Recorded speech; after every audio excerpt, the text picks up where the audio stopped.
fanatic. The election is over. The people have spoken. And now we must speak on sports and the Philadelphia Eagles. How about that for a transition? That was pretty damn good, man. I liked it. In any event, I'm looking at there's blatant disrespect for the Eagles around the entire league. So let's talk about it. And this plays into, we've already made our opinions known on Nick Sirianni, and the people have.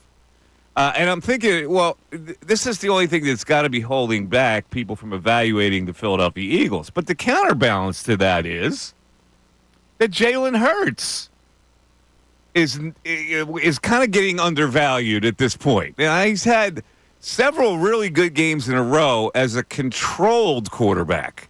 And I think when people look at Jalen Hurts, they go, he's kind of out of control. He turns the ball over.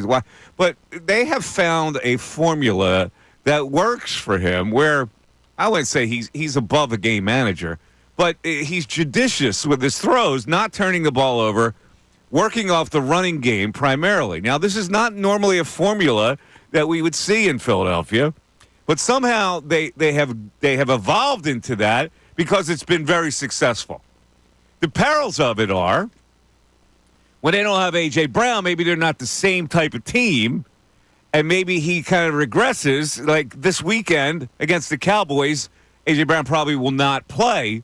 So what will they do? And then the other peril is, of course, if you run Saquon Barkley ragged. But let's talk about the quarterback, Bill. Bill's here. Ray's here. Is he getting undervalued right now? Or are people not waking up to the fact that he's actually playing some of the best football of any quarterback in the league at this particular moment, but you wouldn't know it by the national reputation? I do think he's being undervalued, and I think he's being undervalued locally and nationally because obviously this week Sirianni took up a lot of conversation for the bad decisions, questionable decisions. Saquon Barkley gets a lot of attention, rightfully so, because he's been better than anybody could have imagined when he got here. But you look at Jalen Hurts, the last 4 games since the bye, he's basically reinvented himself. I mean, you look at how he started the season with all the turnovers and the interceptions and the fumbles, and now you look at what he's done in the last 4 weeks. 4 wins in a row. 4 games in a row with a passer rating over 119. And according to Reuben Frank, he's the first quarterback in franchise history to ever do that. Only the 13th quarterback ever, Mike. 13th quarterback in the history of the NFL to go 4 straight games with a passer rating over 119. He's gone 5 straight without an interception. And part of the reason I've defended Sirianni is, what do I say? All he does is win. All Jalen Hurts does is win. This guy is 40-19 in his career.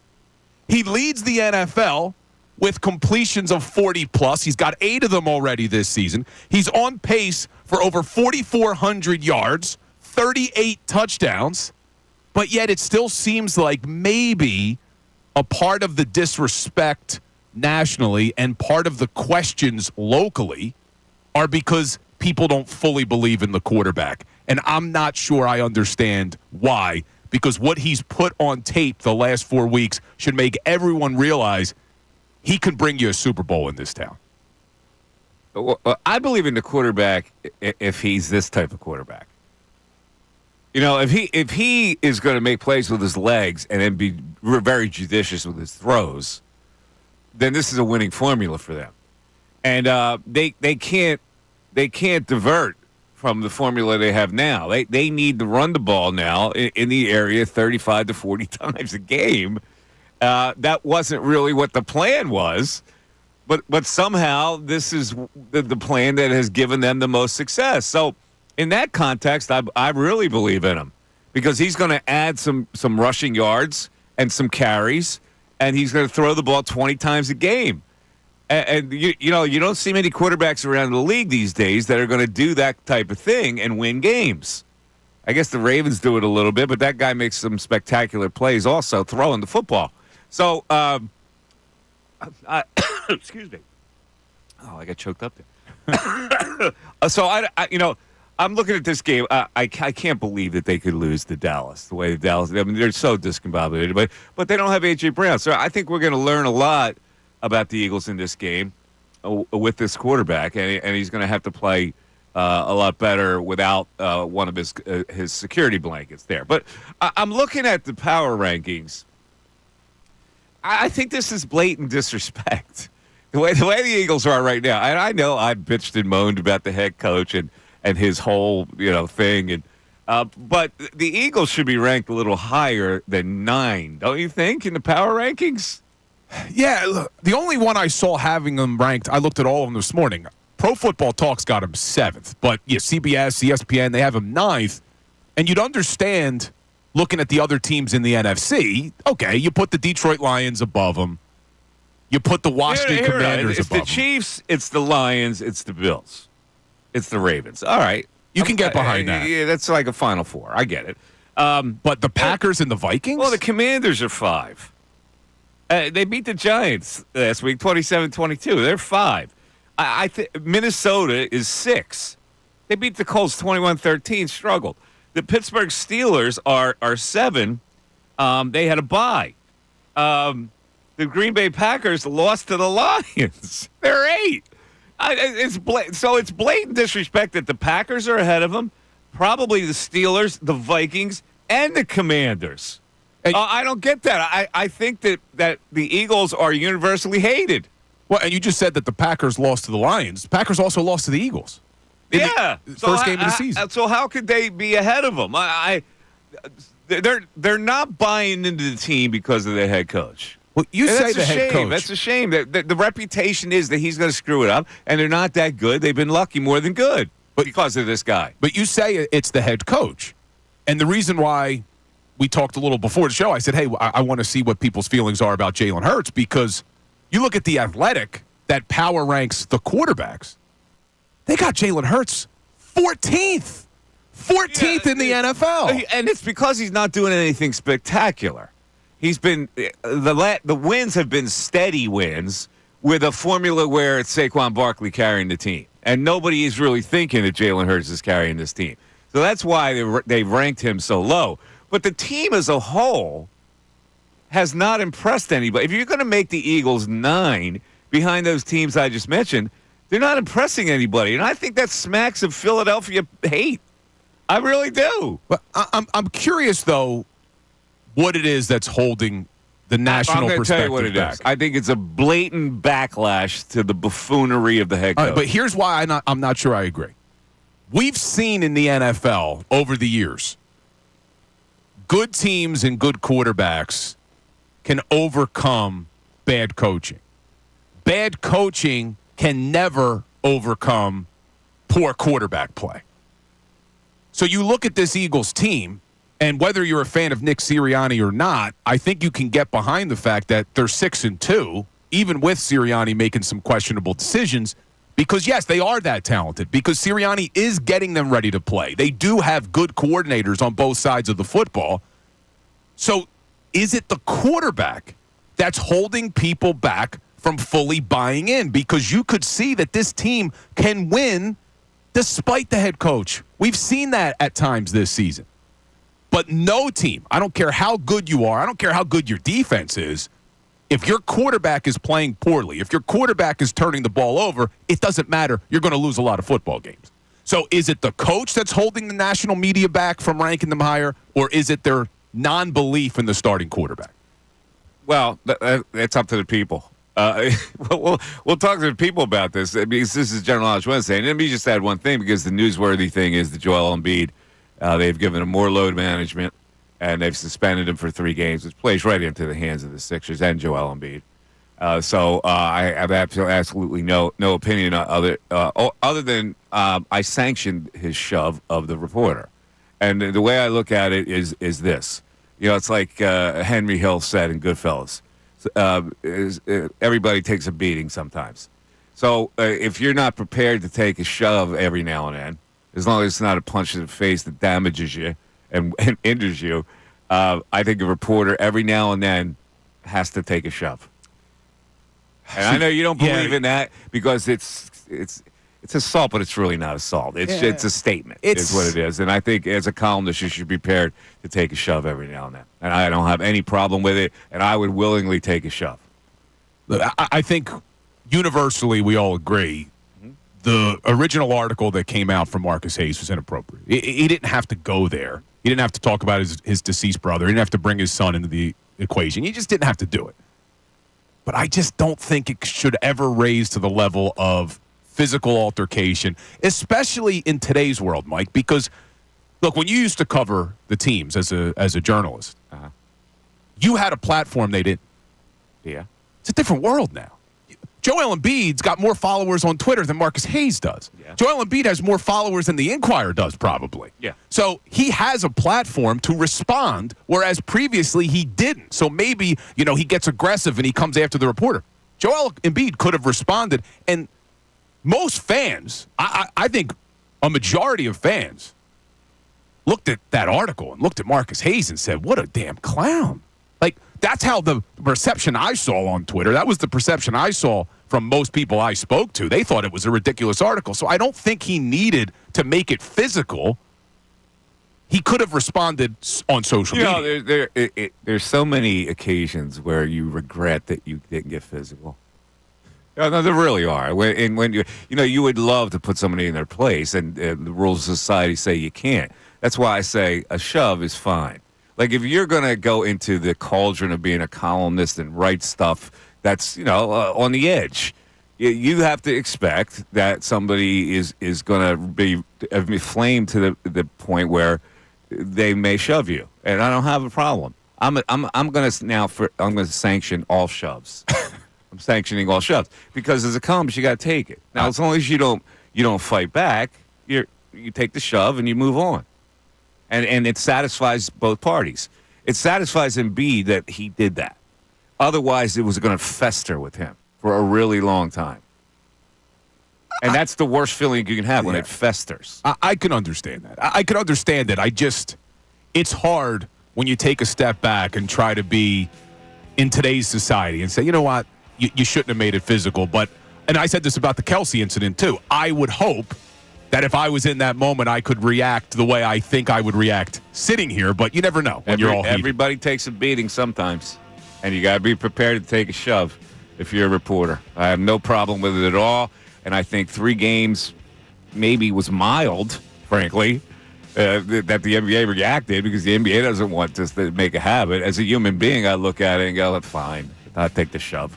Yeah, but the good news is 3 games, when he comes back, most likely. Yeah, it's the game that we're giving away tickets for today. You're damn right it is. So we'll explain all of that. It's General Knowledge Wednesday, and Sixers-Knicks tickets in his debut is the prize today on the Mike Missanelli Show. 610-632-0975. Back after this.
The Fanatic. General Knowledge Wednesday. We'll tell you the details in a second, what the topics are. And all you have to do, of course, is to beat Ray. To the audience, you get more correct answers than Ray. If you get a correct answer, we record you at the end.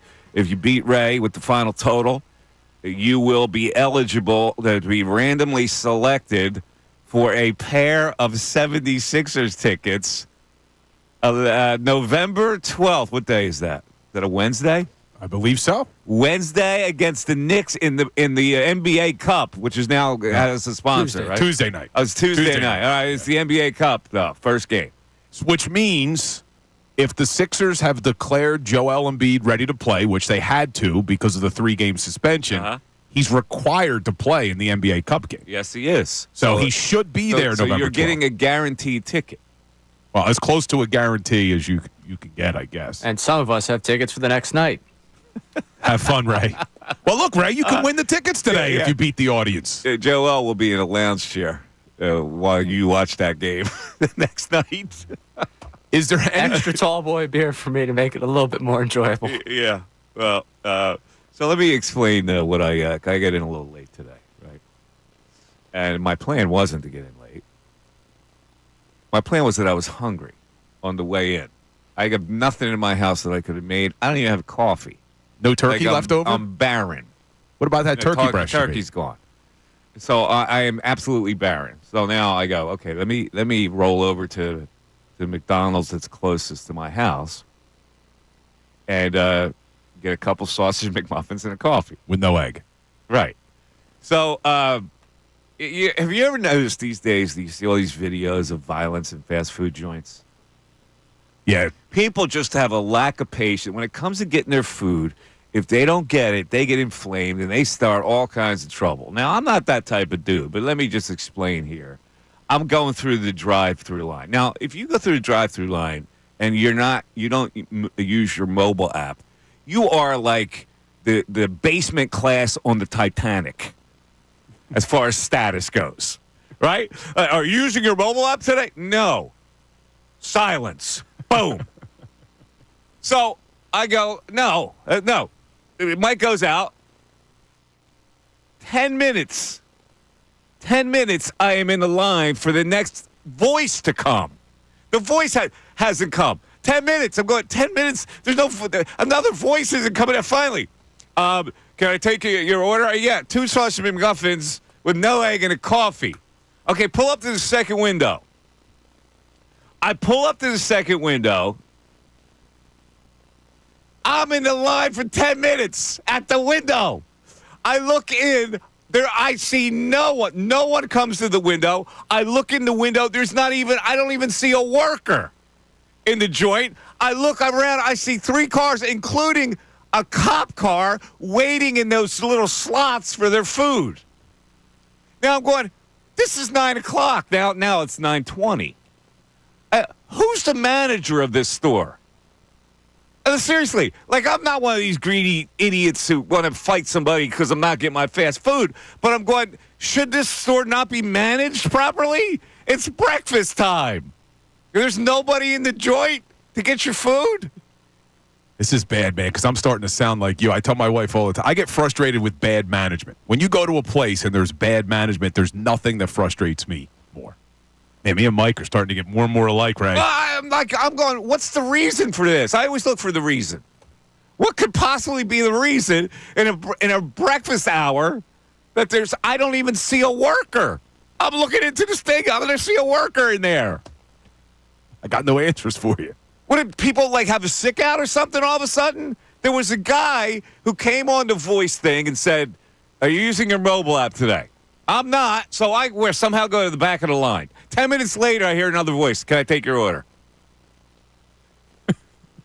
You got to get the mobile app, I guess. Now, most people in that situation, because I've seen the videos, they try to climb through the damn takeout window to get at somebody. They throw things at people. Exactly. And I'm going, come on. Just be, I understand it's a tough job in there, but come on, make it a managed place, don't you? I got to say, I know you had a rough morning with McDonald's. That is a fire hoodie you got on right now. Oh, it is. It's a great hoodie. Back from America's Showplace. Where'd you get that? Not vintage. gift. It was a gift. Did you see that, Ray? That's a good. Oh, that's yeah, a good it's a hoodie. great hoodie. Yeah, it's a good hoodie. They noticed it on YouTube too. People really? were calling it out. Yeah. I was wondering where you went from the McDonald's to the hoodie. Yeah, America's Showplace. Well, Bill always makes those transitions because I really wasn't done completing the story. Wow. Bill always. I was distracted by the ADHD kicks in. by the He nice hoodie he he's goes got to on. another subject. So the bottom line is, I was trying to make you feel better. I pulled out of the line without getting the food. What, you came in hungry right now? You haven't eaten? No. So now I was desperate. So what do you do in a desperate situation? Well, I resorted back to the days when I was younger and drunk.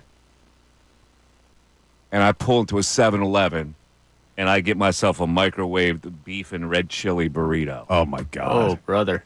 Good luck in there, Bill. Are you going to make it to 2 o'clock? You going to make That's it? how desperate I was. I got to pull out of the line. I go, oh, my God, how much time do I have? So on my way in, there's a 7-Eleven here, out just close, down City Line Avenue, and I pop in. Oh, man. But I still haven't had coffee because I didn't get the 7-Eleven coffee. But you did come in, and there was a nice Pop-Tart sitting on your desk from Joe in sales. Yeah, but it's got frosting on it. I'm not a frosting man. You won't eat frosting on your Pop-Tart, but you'll get that from 7-Eleven. You know, Bill, here's the thing. I used to get those very late at night when I could drink. You know how you need something greasy and bad for you? Yes. Yes. Well, that I developed that habit, and I actually developed a fondness for the burrito. Nasty, dude. 610-632-0975.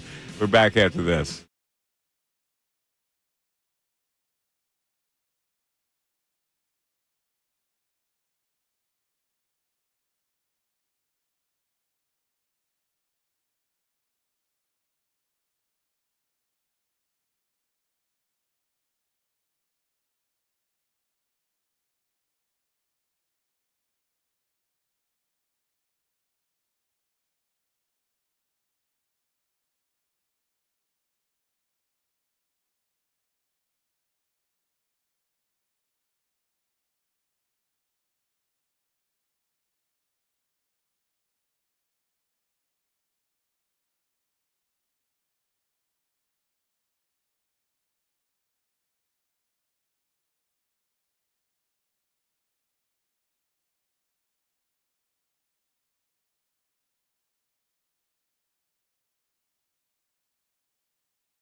Wednesday today gives you a shot at Sixers tickets versus the Knicks on NBA November Cup. 12th. NBA Cup. That is correct. First game back for Embiid. This is a major, major prize today, okay? So we expect there will be all kinds of participation. So let me give you the topics, Ray. You have to beat Ray. So we're going general knowledge, Ray. I looked at the general knowledge questions. I think you have no chance to answer even one of them. Awesome. Good start. We have Happy NBA Wednesday. basketball players who change teams, which you have a shot. You might be the favorite. We have analogies. In other words, if I say to you, calamari is to squid as escargot is to... Snails. He didn't know that. You didn't know that. See, No. Okay, I know what escargot is. I didn't think about. I don't have a thought on what it is. These are analogies. So one has to go with the other. Calamari is the squid, as escargot is to. That's pretty easy. Snail. Yeah, We very actually easy. we had a nice analogy on our Twitter already. Oh yeah. Someone tweeted at me after your story about what you had for breakfast. This is from Dawood. Bill, I feel bad for you sitting in that studio with Mike's ass. It's about to be singing. No. It's about to be singing worse than his Shiba Inu does. No, you see, that won't take effect until many hours from now. So the show will not be affected by that. It takes a while for your system to process that. Yeah, you're gonna have a tough you don't time get tonight. instant gas from it, so you're good. All right, and the last category is, since this is a presidential day, presidential trivia. Oh, boy. that's not on the SAT, I don't believe, right? No. There's no history section. Thank you. I appreciate So these are questions about presidents that have been presidents in our lifetime. All right, Ray? in our lifetime. All right. Our lifetime. Well, no. In history. Okay. Sorry, not in our lifetime. I was going to say, in our lifetime, you really narrowed it down for me, man. In history. All right? So there you go. I like that category for Ray. All right, so here's how you get in. 610-632-0975. Let's go to the text board because we immediately have some text on the Eagles and text on McDonald's. What? Yes. All right, go with the McDonald's one first. All right, sounds good. Steve from Haverton wants to let you know that as an avid McDonald's attendee, the voice you heard is pre-recorded and set to go off when someone pulls up. Okay, so it's the recorded voices there. Will you be using your mobile app today? That? Apparently. Yeah. Okay, that's fine. So if I answer the voice, what happens to the real person? Where is he? In the bathroom? I guess. I see. I don't understand it. I get it. Now, they're saying either you use your mobile app or you're a second-class citizen is what they're saying. If there's a delay between you saying no, there should be a person that says, okay, can I take your order? But no, 10 minutes went by until I got the real voice. What's the real voice doing? It's breakfast time. You see, Why isn't there someone there to take your order? You're asking me as if I run the joint. These are the questions like the Sirianni yesterday. These are the things that make my head hurt. Like the logical part of this is Sirianni, why would you go to 18? It makes me nuts when people don't see the logic. The same thing today. Okay, it's a recorded voice. I get it. You're using mobile app. No, all right, you're a low-class citizen. But there's got to be a person there at the register. you see, I've had a completely opposite experience with Starbucks because I use the mobile app. Uh-huh. But if the Starbucks has a drive-through and you go in to pick up your mobile order, they give preferential treatment to the drive-through because they're trying to move the cars through. I feel like I've waited longer sometimes for the mobile app than I would if I just went through the drive-through. You get treated differently. So McDonald's I does use it the over. mobile app at Starbucks. Yeah, I make the order and I go in and there's my cup with my name on it. It's easy. You have to still go in and get it. Yeah. So, but I don't understand this whole thing. But anyway, nobody cares. Nobody cares. Nobody cares. That's from Bronxdale. That's correct. So let's go to the phones and we'll. Well, wait. We have an Eagles text. Yes, we got What's text. So what's the Eagles text we have, Ray? Paul checking it saying, this Eagles team is winning despite the narrative the NFL likes to project of it's a passing league. It's only a passing league if your quarterback is an elite passer. How many elite passers are left in the NFL? It also feeds in the NFL's attempt to diminish the value of the running back position. What do you think of that, Bill? It raises a pretty good point. It's a passing lead when you have a passer. Well, in previous years, but let's just look at the top 5 rushing offenses per yards per game this season. Baltimore Ravens, pretty damn good. Philadelphia Eagles, the Washington Commanders, the San Francisco 49ers, the Green Bay Packers. Let's even go to number 6, the Detroit Lions. So your top 6 rushing teams in the NFL, pretty damn good football teams right now. Well, so you're saying? I'm saying that I has think this flipped now? I think it has. And I think the reason that you saw running backs get paid some pretty big money this offseason. I mean, Saquon, Josh Jacobs, Derrick Henry, it wasn't like what you've seen in previous off seasons over the last couple of years where the running backs, remember there was all that talk, running backs should just boycott. They shouldn't show up for camp. That wasn't really the case this year. Running backs went off the board pretty quickly when free agency hit because I think teams are starting to realize running the football the way the 49ers have sets everything else up when you can establish the run and then run play action off of it, and the Eagles have adjusted to that. Remember, that was also the narrative this summer. A lot of national experts were saying that Saquon Barkley was going to do for the Eagles offense what Christian McCaffrey did for the 49ers offense. Wow. And you're seeing a lot of that. Of course, he's Saquon Barkley. So the same logic applies. You don't have a quarterback, and can't be a really good throwing team. And if you don't have a running back, you can't really be a good running team. So it's just like if you're in the middle, you're screwed. What's crazy is a lot of people don't think Brock Purdy is an elite quarterback. There's a lot of people out there who still struggle to put Jalen Hurts in the elite quarterback category. They're the only 2 quarterbacks in the entire National Football League right now with 8 completions of 40-plus. Why? Because the running game helps. Well, have you ever, you know who's going to disagree with this whole conversation? That Joe Banner. Have you ever read his tweets? He abhors the running game. Well, he's always bucking against the trend that, you have to run the football. He also he abhors, I think, the Eagles because of the way it ended. He even came out and said that we have to stop anointing Quinyon Mitchell. Quinyon Mitchell's been unbelievable. Yeah, he's got a little bitterness in it, but he's pretty universal when it comes to the running game. He'll come out on other teams as well that try to make the case. Do you think Joe's bitter.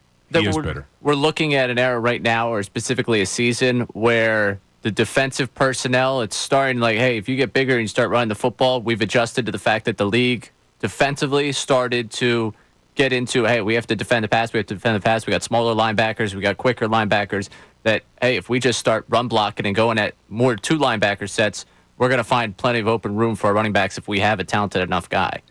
Like, I don't know if maybe the pendulum's starting to swing back. The game evolves, the game changes, it goes back and forth. So, yeah, I guess you can't look at it like, well, now you have to pass the ball 50 times to win. But they're not doing it here, and they found a formula. So that's the only thing that's important. I really don't care what the trend is that works. What works here right now is Saquon Barkley with the offense on his shoulders, and then Jalen making some really smart decisions. All right, let's go to my man, Spanky in Overbook. What's up, Spankster? What's up, Mike? And it's crazy. I'm on this McDonald's thing.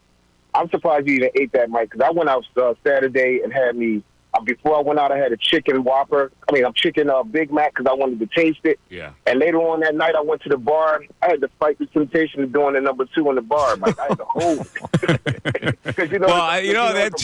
That chicken Big Mac got some bad reviews, bro. Oh, my God, I ate that, man. I was bubbling so bad. I had to wait till I got home, and I didn't get home till like 2 in the morning. I was fighting the temptation. But, Mike, you know why they don't, I think they don't look at Jalen like that, because he don't sling the ball like some of them gunslingers. He doesn't ain't a gunslinger. Now, before he got paid, I said to myself, they're not going to pay him until he actually be the one that show he can win you games. Like you know how Tom Brady will go and win you games. Yeah. I never seen Jalen as one of them dudes that win you games, except for how he dealt with Patrick Mahomes in the Super Bowl. That was beautiful how he was going pass to pass with him. But I don't think people see him as a dude that win you the game, except for with his legs. I think they want to see him sling it, and I don't never see him sling it like that. You're right. He does not a rocket man. But he has, like, I look at some of the throws he's made that are just really on point. And they may not look impressive when it comes out of his hand, but it's right there. And I'm talking I'm talking about big plays now, not just, small patterns. I'm talking about 40-yard throws. Like even with Lamar Jackson in Baltimore, right? Like he do the spectacular stuff, but even now, their running back is beasting over there. He's the team over there right now. Yeah. So I just think that they don't give him enough respect because he don't sling it. That's why. That's possible. I don't know. He's been so up and down. The turnovers, the narrative this year with the turnovers, he's a turnover machine, and now they need more time to process whether he's that or not. And you're right. The coach is right now why we're not getting respect. Yeah. We're not going to get respect as long as we got this coach. Everything is based on what the coach is doing right now. And did you get my pictures? I sent you. Did you get the picture? Did you look at them? Yes. Oh man, you're a handsome dude. Yeah, you are handsome. That's a handsome couple. Great looking wedding party, Spank. Yeah, the YouTube chat, Spanky. The YouTube chat actually had a question for you. So Matt from the YouTube chat just posted, wait a second, didn't Spanky just get married? He's still at the bar at 2 a.m.? Good for him. Yeah, and guess what? That was the first night I was able to go out by myself. My wife allowed me to do it. So there we go. They got their answer in the YouTube chat. Glad you go out, so you pushed it to 2+ a.m.? My man. Because the time went back. That's right. All right, man. You want a general knowledge question for these 6 tickets? Sure. This is the general knowledge category. What did Jack trade for the magic beans? Oh, damn. Come on, man. I can't remember. It's a childhood joy and true. Oh, my God. I'm going to take a wild on this, Mike. I can't remember. Oh, man. Maggie. Well, what did he trade? He traded a cow for the magic beans, Jack. Oh, that's and at the time, it was supposed to be a one-sided deal. Would you have gotten that, Ray?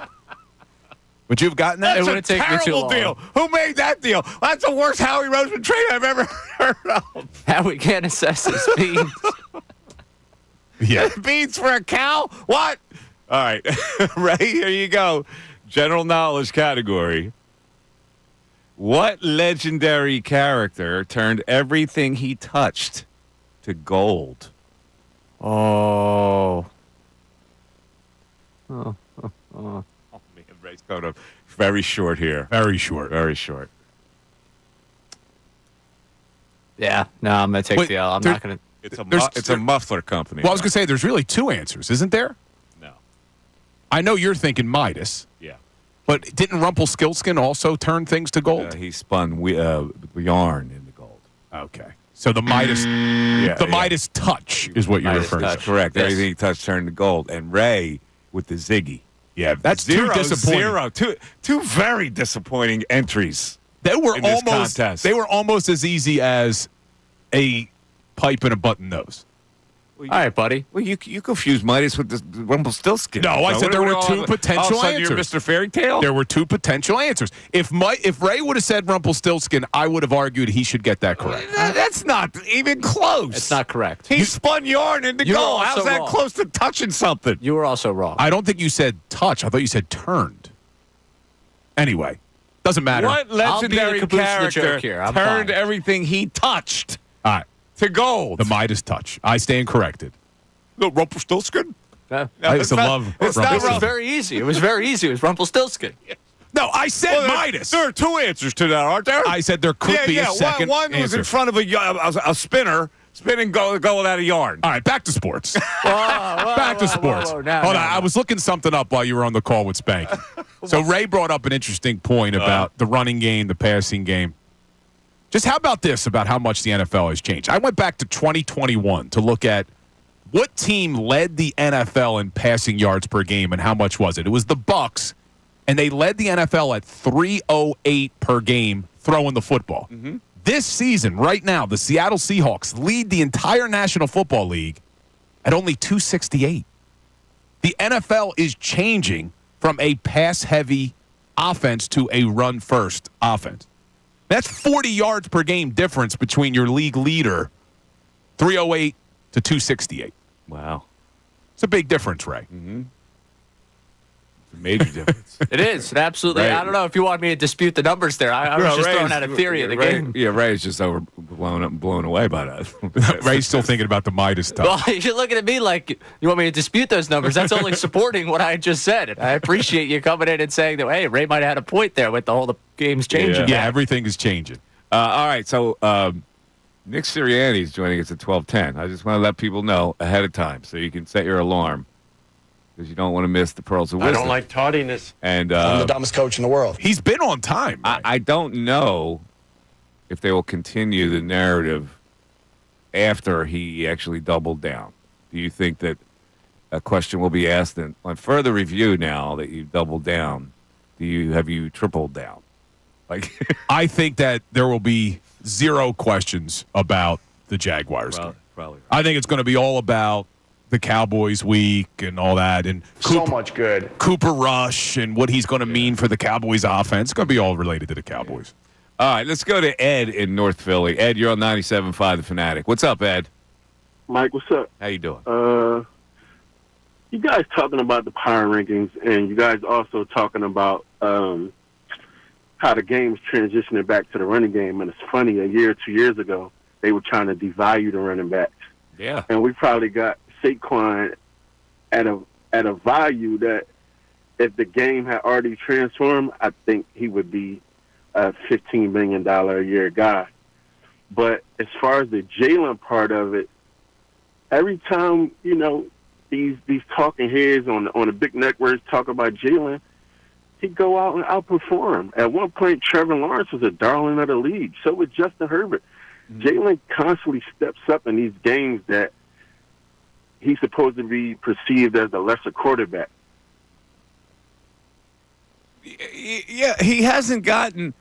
He took a fall, and so when you're a national pundit, you look at it and go, "Oh, he's this now. He's not as good as we thought he was." So it takes now a while to get back up, and what they're looking at is Saquon.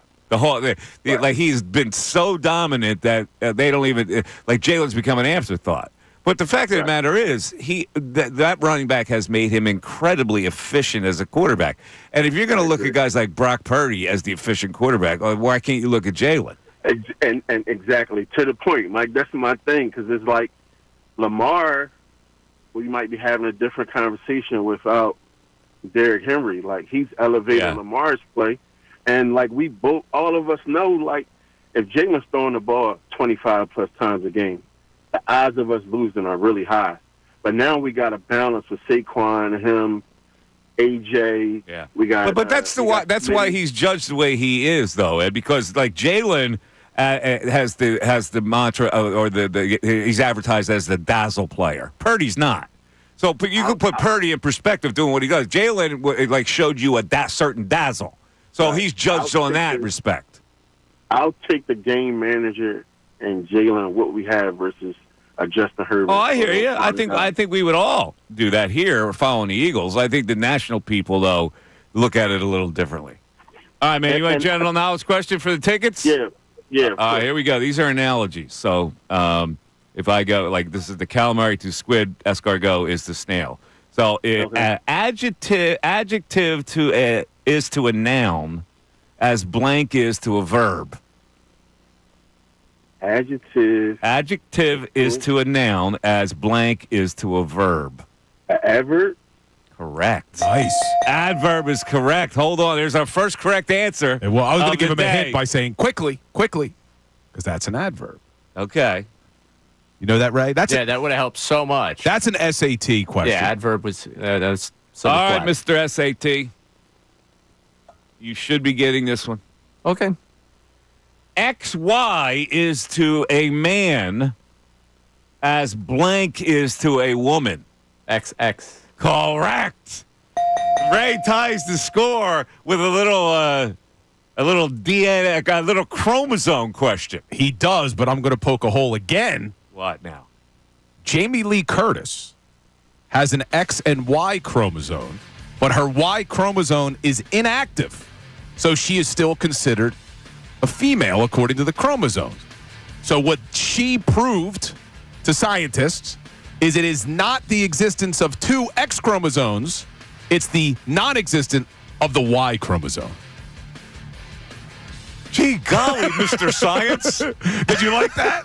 Bill Nye, the science guy, Gee is golly. with you. See what you learn on this show? Where does that pull that from? Where's that come from? We learned that in our genetics class. Oh, you did? When I was in high school, we learned that in Oh, genetics. there was a class you paid attention in? Oh, my God, look at that. Look at the big brain on me. That's why I went to Gettysburg. That's right. 610-632-0975. Mike Missanelli Show continues.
Grungo Law, your law firm when you need help because of an injury. Pray for peace. Prepare for trial. GrungoLaw.com. And the 10 o'clock hour was just brought to you by Window Nation, where we got all.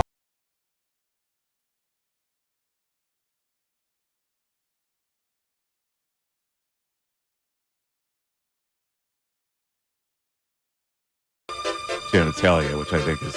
No, it's a rumor. That's why we learned it in genetics. Yeah. Anyway, 10 o'clock hour is brought to you by Window Nation. Take advantage of Window Nation's 50% off sale on all style windows. Plus, make no down payment, no payments, no interest for 12 full months. Call 866-90-NATION or visit windownation.com. Jamie Lee Curtis's best moment, what do you think, as an old movie guy? So You probably don't even remember her best moment. well, you're probably going to say Trading Places Oh, yeah. because she was great in that. Well, But she did one scene. You go, whoa, holy mackerel. she goes topless, right? Yes, she does. And it was very impressive. So, as a kid, my favorite movie growing up, one of my favorite movies, was True Lies. Oh, yeah. Well, she was Arnold's wife who didn't know anything about the. Yeah, and there's a Just scene. spied him? There's a scene in there where I'm like 12-year-old Billy Yeah, she watching did her pretty do a good in little that. strip tease. Yeah. Yeah. Yeah, that was pretty impressive. You know who back in the day was very impressive that way? Sharon Stone. Oh, Sharon Stone. Yeah, I mean, there's that famous scene with her from Yeah, but I'm Basic talking about Instinct. even before that. She was in an Arnold movie, I think. She where was. a villain, right? She was in Running Man. Is that what it was? The Running Running Man, Man? she's his wife, but it turns out she's Yes. a plant for the, Yeah. whatever. Yeah, exactly. government or Look whoever. at you, man. Oh, don't question. I used to love my Arnold Schwarzenegger movies, man. Arnold and Sly. I used to love those Oh, movies. there you go. All right, so it is General Knowledge Wednesday. I want to segue into some basketball thing. I want to get this issue because we haven't heard people talk about this issue, and we'll continue the Eagles discussion and Hurts and all that. And Sirianni's coming up a little later, but the Embiid situation and him shoving. First of all, in a news story, is it appropriate to when you talk about this story that he shoved a newspaper columnist, or should you identify the columnist?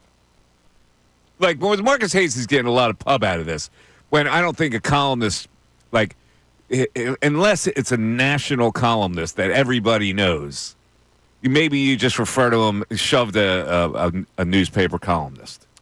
Is more important description than he shoved Marcus Hayes of the Inquirer. Yeah, it's a good point because, the old saying, all publicity is good publicity. So is Marcus Hayes, for writing an article that was out of bounds, getting too much publicity from it? I think you're probably right. Just say it was a journalist so he doesn't get the pub. Yeah. But here's the other thing. You don't think it was appropriate. My position is sometimes as a columnist, you got to write something that's so abrasive to a coach or a player that you have to be prepared to occasionally take a shove. Now, I'm not saying take a slap or take a punch or take a kick. I say you take a shove to make a point. So he got 3 games, which tells me the NBA didn't think it was that serious. The 3 games is nothing, basically, especially for a guy who is on load management. But I want to I almost want to laud Marcus Hayes because we have this fight back mentality. At least I do, where if somebody abuses you, you fight back at it. You don't take it. The fact that he showed restraint, didn't do anything back, I think is admirable. That Marcus Hayes didn't take a shot back. Yeah, Admirable or I think it's admirable. I think Mike. it shows a lot of strength. Mike? What? Joel's 7 feet tall. Do Do you think Marcus Hayes maybe was a little intimidated?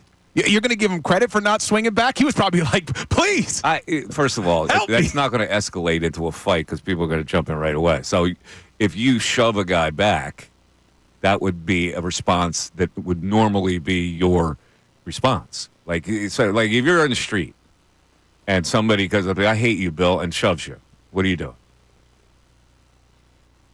What's your first instinct? As I'm sitting here calm, I would hope that I would try to de-escalate Your the first situation. instinct might be to shove back. Yeah. I would think that 75% of the people Would probably first shove instinct back. would be it's a fight or flight type of situation, right? You're in a survival mode. Somebody shoves you. What do? You stand there and let it happen, or you would okay, yeah, I'm sorry. What do you do? Some people have that mentality. Some people don't. I haven't had the mentality of to fight back, which is probably wrong, and it's got me in trouble in a lot. But that's the way I was raised, and I happen to be a Sicilian Scorpio. Yeah. Which I can't do anything about. I also have some Sicilian blood, so I understand. But Okay. I try to diffuse situations. I try to de-escalate situations. You do. You are that way. And that's I think that's the long practicing attorney in you, that you had to be that way. For Hayes did. in this scenario, though, like where everyone's talking about the context of Embiid pushing him, like in the profession and where that setup is happening, he knows that if he lays hands on, like if he goes back with Embiid, like I think at that moment you know where you're having that conversation, you know the context of it. Like, I don't know if we have to commend him because I think he went into that setup looking, at least when the conversation started with Embiid, he tried to apologize. When he gets shoved, I think he probably has the wherewithal of, hey, in that moment, this is where I'm at. I'm not going to take that shove back. I don't think it's commendable. Well, I do think it shows strength to not fight, even to get back in the guy's face and say, well, why would you do something like that? I get it. I get it. He's on a low plane because he actually started the whole thing by writing what he did that inflamed Embiid. So, but that's what I'm saying. Like, sometimes you got to just take the shove. So you think if we gave Marcus Hayes truth serum, said, hey, you think it was warranted, you think he would say yes? I don't know what he would say. Frankly, I'm disappointed that he hasn't written about it. I think the people should hear from. I would write about this. Like, if you're a columnist, this happened. Like, why are you silent now? Or, unless the Inquirer is saying you'd be silent. I would write about it and either say that I was out of line and I have to take a shove, or he was out of line. You should never put your hands on a reporter, no matter what we write. But I would think that you have to hear from him in this particular situation. Shocked we haven't. Yeah. And I'm shocked we haven't had another columnist write about it. Like, like whether he was wrong or right, or the perils of being a columnist. And there's got to be something written about this whole thing, in my view. Yeah, it is interesting. There hasn't been much. It almost feels like the Inquirer put a little silence to it and said, no, we're done with this. Because it's making the Inquirer look bad because, and I know Kevin Cooney was on with Ray this weekend saying the same thing. The editor should have stopped this article. Yeah, but again, that gets through because there's a lack of true editing that's going on right now. Yeah. It's just not the same. When I wrote a story, I had to get through 5 people. Yeah, and this should have never hit print. That should have been flagged. That lead should have been flagged from the jump. And he was fine if he wanted to criticize Embiid for maybe being out of shape or whatever it was. You just didn't have to go where you did. It was just not relevant. He went for drama to suck in a reader early on, and it wasn't appropriate. It wasn't proper to do that. But again, we get to this whole thing. How many people normally they side with the player over the media in most all cases like this? Like, don't hurt our player. Who are you? You're just a crumb media. The media gets absolutely no respect, and I've always argued against that because the media's out there doing their job to bring you the information that you use in your daily lives. Like, you talk about sports based on something that you have read that was reported by somebody who's doing their job. But it's not universal. I mean, the most recent example was, and I think Ray played it on the news at noon, or we talked about it, when the Cowboys reporter questioned what Trayvon Diggs was doing on that play because it looked like he was lazy, it looked like he was avoiding. People sided with the reporter in that situation because it's not personal. You're talking about his play on the field. So the player shouldn't be able to react towards a reporter who's doing his job. But what Marcus Hayes did is more than just his job. It was inappropriate. I don't know that the people in Dallas sided with that reporter, to be honest with you. I think that maybe more people side with the player. But again, the Dallas situation is different. It's so downtrodden right now that, spoiled sports. Yeah, they're angry. And that's how a player is being looked at these days. All right. Wait, before we hit the break, I got to correct something I said earlier. It's embarrassing. What? I said the Sharon Stone movie with Arnold was Running Man. Was it? It was Total Recall. That's what it was. Total Recall. And I knew it as soon as I saw the chat. They were near the elevators when there was a confrontation or something. All right. Yeah, that was a good movie, too. Yeah, that's Total Recall. All right, 610-632-0975. It's the Mike Missanelli Show on General Knowledge Wednesday. General Knowledge Wednesday, for you to be eligible for these tickets, you got to play the game. We'll be back after this. Eagles.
Mike Missanelli Show, 97.5 The Fanatic. We got some texts, and we have some stuff on the chat board. So what are people saying on the chat board, Bill? Oh, in the YouTube chat. The YouTube chat? Well, the conversation was about how you said, sometimes you got to stand up for yourself. Yeah. So people are remembering fondly when you almost beat up another talk show host in this town named Josh Innes. You see, here's the problem. When you start talking crap about somebody and you get personal, then when you face up to the guy, you should be able to deal with it, right? Yeah. It's one thing to be a coward when you're talking about somebody on the air and then throwing personal stuff in there to insult you, and then you run and then you come over and you want to be like friendly. I don't deal with that well. Yeah, how many years ago was that now? That all was going on? He came like over, 5, 6 years ago? We were at an Eagles practice, and he came over like it was no big deal. And I go, why are you here? Why are you even talking to me? And he had no good excuses. I go, you think you can talk personal crap about me on the radio, and what am I supposed to do here, shake your hand? And he goes, well, come on, dude. It's only radio. And at that point, I went after him. And he ran and peed himself, basically. He hid behind Derek Boyko, didn't he? He hid behind Derek Boyko, who was the he was like the PR guy for the Eagles. guy for the Eagles at the time. 9 years ago, by the way. 9 years ago. 9 years ago. 9 years ago. Ray looked it up. I'm looking up the Radio Wars story. Don't worry. Anyway, Jimmy Kempski of the Philly Voice did a meme on it where he used to draw stick figures. I don't know if he still does. He drew a stick figure of somebody with a yellow puddle below him. It was supposed to be hit. I'm not. Listen, I try to be true to myself. That was being true to myself. There was no way I was gonna let that go. Now, had the guy stayed away from me, fine. Yeah. You're gonna come over and you want to, please, don't insult me. Yeah, I vaguely remember it, and you're right. He crossed the line. He crossed the line with the stuff he was saying. Whatever he crossed, don't come over to me and think like nothing happened. Stay in your lane. I wouldn't have done anything. Yeah. All right, you got it. Okay, that's what you want to do. But when you come over and then you want to be friends, come on, it doesn't work. You're not real if you don't. What was I supposed to say? Oh, hello there, Josh. Come on. Great show. Yeah. All right, let's go back to the phones. Vince in Abington. Vince, you're on 97.5 The Fanatic. Vince. Hey, guys. How you doing? Hello, Vince. How you doing? Good. Long-time listener. It's been quite a few years since I called in, but my original topic was on the Eagles and the negativity they're getting, but you brought up the Embiid thing, and honestly, I think, the Inquirer, they definitely put the kibosh on it because it's not a good look for them. And, I had a situation at work where a coworker of mine put his hands around my neck, and first thing I wanted to do was defend myself, and that's what I did. And, obviously it's a difference between somebody putting their hands on your neck and shoving you. I think if he had shoved me, I would have probably just, let it go, and it wouldn't have got escalated to where it got. But yeah, that whole. Well, listen, I know a lot of people have these situations at work. I was talking about a columnist who writes something that inflames a player. You got to accept it, okay? And then he showed up, which was the right thing to do. He tried to apologize to the guy, but he should also know that guy might want to shove him. And at that point, you just got to be willing to get shoved. That's the way I always look at it. No question. Yeah. Once you start something, and their response is that for them to get their satisfaction, that I have to shove you, then I go, okay, that's fine. That's fair.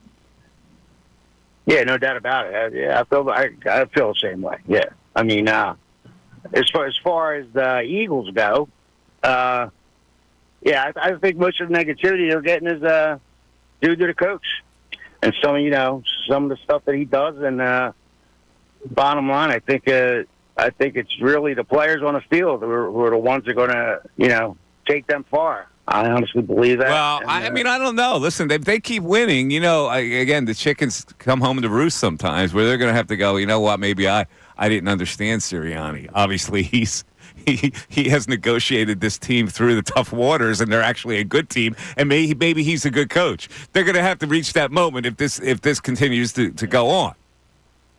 yeah, thinking about it, I look back at Foles and the Philly special. What did he do? He, suggested something. Yeah, but So you're going to need a coach to keep a team together. So we'll see. We'll see what happens. All right, Vince, let's go general knowledge. And this is the NBA basketball players who changed teams. Oh, God. All right. So in 2022, it's not that long ago. This player went from the Jazz, star player, went from the Jazz to the Cavaliers. Who was it? Jazz to the Cavaliers.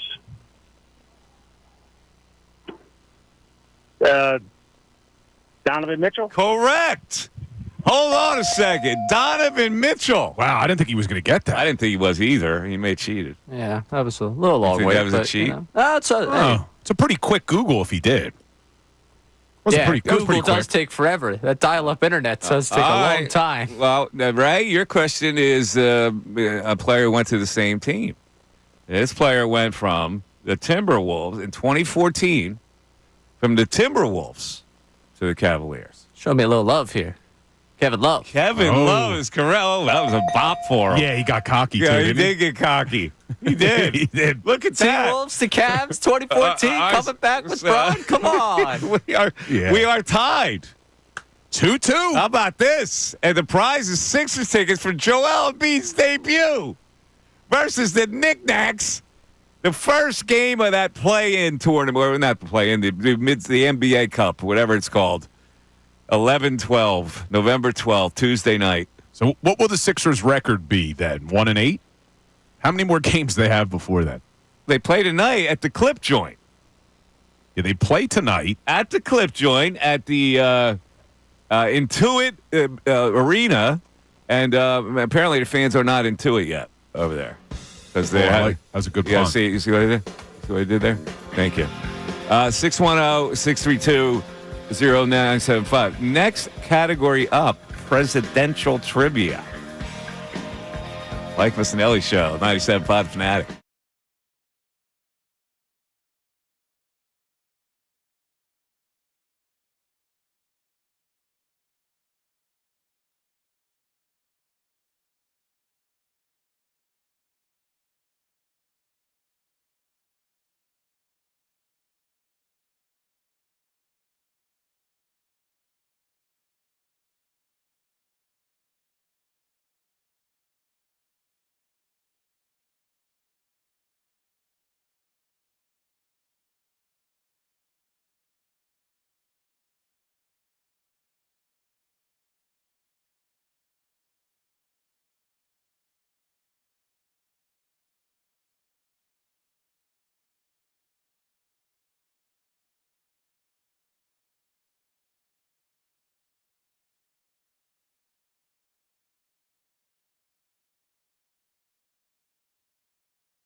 Misery business. Hello? Are you in misery now? No. We're in good shape. Embiid's coming back. We're giving away tickets. Eagles are 6-2. Eagles are 6-2. Got a good quarterback. You got Dave Dombrowski. There's apparently being ready to make a splash. Yeah, by the way, the Eagles not scoring anybody at the trading deadline. You okay with that, Mr. Football? Well, if you look at Howie Roseman's in-season trades over the last few years, they haven't really worked out. So, as much as I would have liked to have seen them go out and get an edge rusher, who was really going to move the needle? Yeah, a lot of crap was dealt. Yeah, I mean, for late round draft picks. Well, the Commanders improved. Marshawn Lattimore, very good player. Yeah. The Detroit Lions had to make a move because of the injury to Hutchinson. So they get an edge rusher with Smith from Cleveland. But I don't know. I didn't want to see the Eagles do something just to do something. If there was nothing that was going to make your team better, then I'm glad they didn't do anything. All right. 610-622-0975. I'm really kind of astonished that we're getting a lack of participants for general knowledge when the prize is a primo prize. They're scared. First game. They're scared of Ray. Really? Well, they're scared of Ray. Are they scared of you, Ray? All that 15-40 like talk. It's 2-2, so they're not like overly scared. They would call it more if they were ready to beat me. They are scared. But we were talking, and that caller brought up earlier in the show about Hurts. And he says, it's because he hasn't won games with his arm. And I still firmly believe that a majority of the, I'm going to call it hate, even though it's not real hate, but hate on Jalen is coming from people who don't want to be wrong about Jalen, who didn't think he was going to be a great NFL quarterback coming out of college. So now they look for, just like the people who don't like Sirianni, who look for all the negatives, every time Jalen has a little bit of a stumble or, oh, well, they won, but he only threw 20 times. Yeah, they won, but they got Saquon Barkley because they don't want to admit, hey, maybe we got this wrong. Maybe Jalen is a very good quarterback. Because you look at some of the quarterbacks in this stock report that they have ranked above him. Like, really? We still got Justin Herbert above him and Sam Darnold. Well, you could argue Jaden Daniels, Kyler Murray. I mean, all these guys are ranked above Jalen Hurts. Really? I just think it's more – the Justin Herbert conversation is more about – but he hasn't – the thing, he's thrown 20 times a game, and Saquon's taken most of the attention. So that's why I think the longer the season goes on, he has the chance to win points. But right now, Saquon's winning all the points. Jalen has been categorized as the game manager, and game managers don't get that much acclaim. But you go back to 2022. When everyone thought Jalen was going to run away with the MVP until he got hurt, he only threw for 3,700 yards that year. He was more dynamic with his legs. Yeah, he had 760 rushing yards, right? Yeah. So you look at that, and it's like, okay, well, what's he on pace for this season? And I was looking at these numbers. Now, you look at his MVP caliber season, 3,700 yards passing, 760 yards rushing, 35 total touchdowns. Jalen Hurts right now is on pace to throw for close to 3,800 yards, close to 700 yards on the ground, 21 touchdowns in the air, 17 on the ground for 38 total TDs. He's going to put up, if he stays on this trajectory, he's going to have a better season statistically than he had in his MVP year. But people they don't look at it like on pace. They look at it like current dazzle factor. And the current dazzle factor for him is low.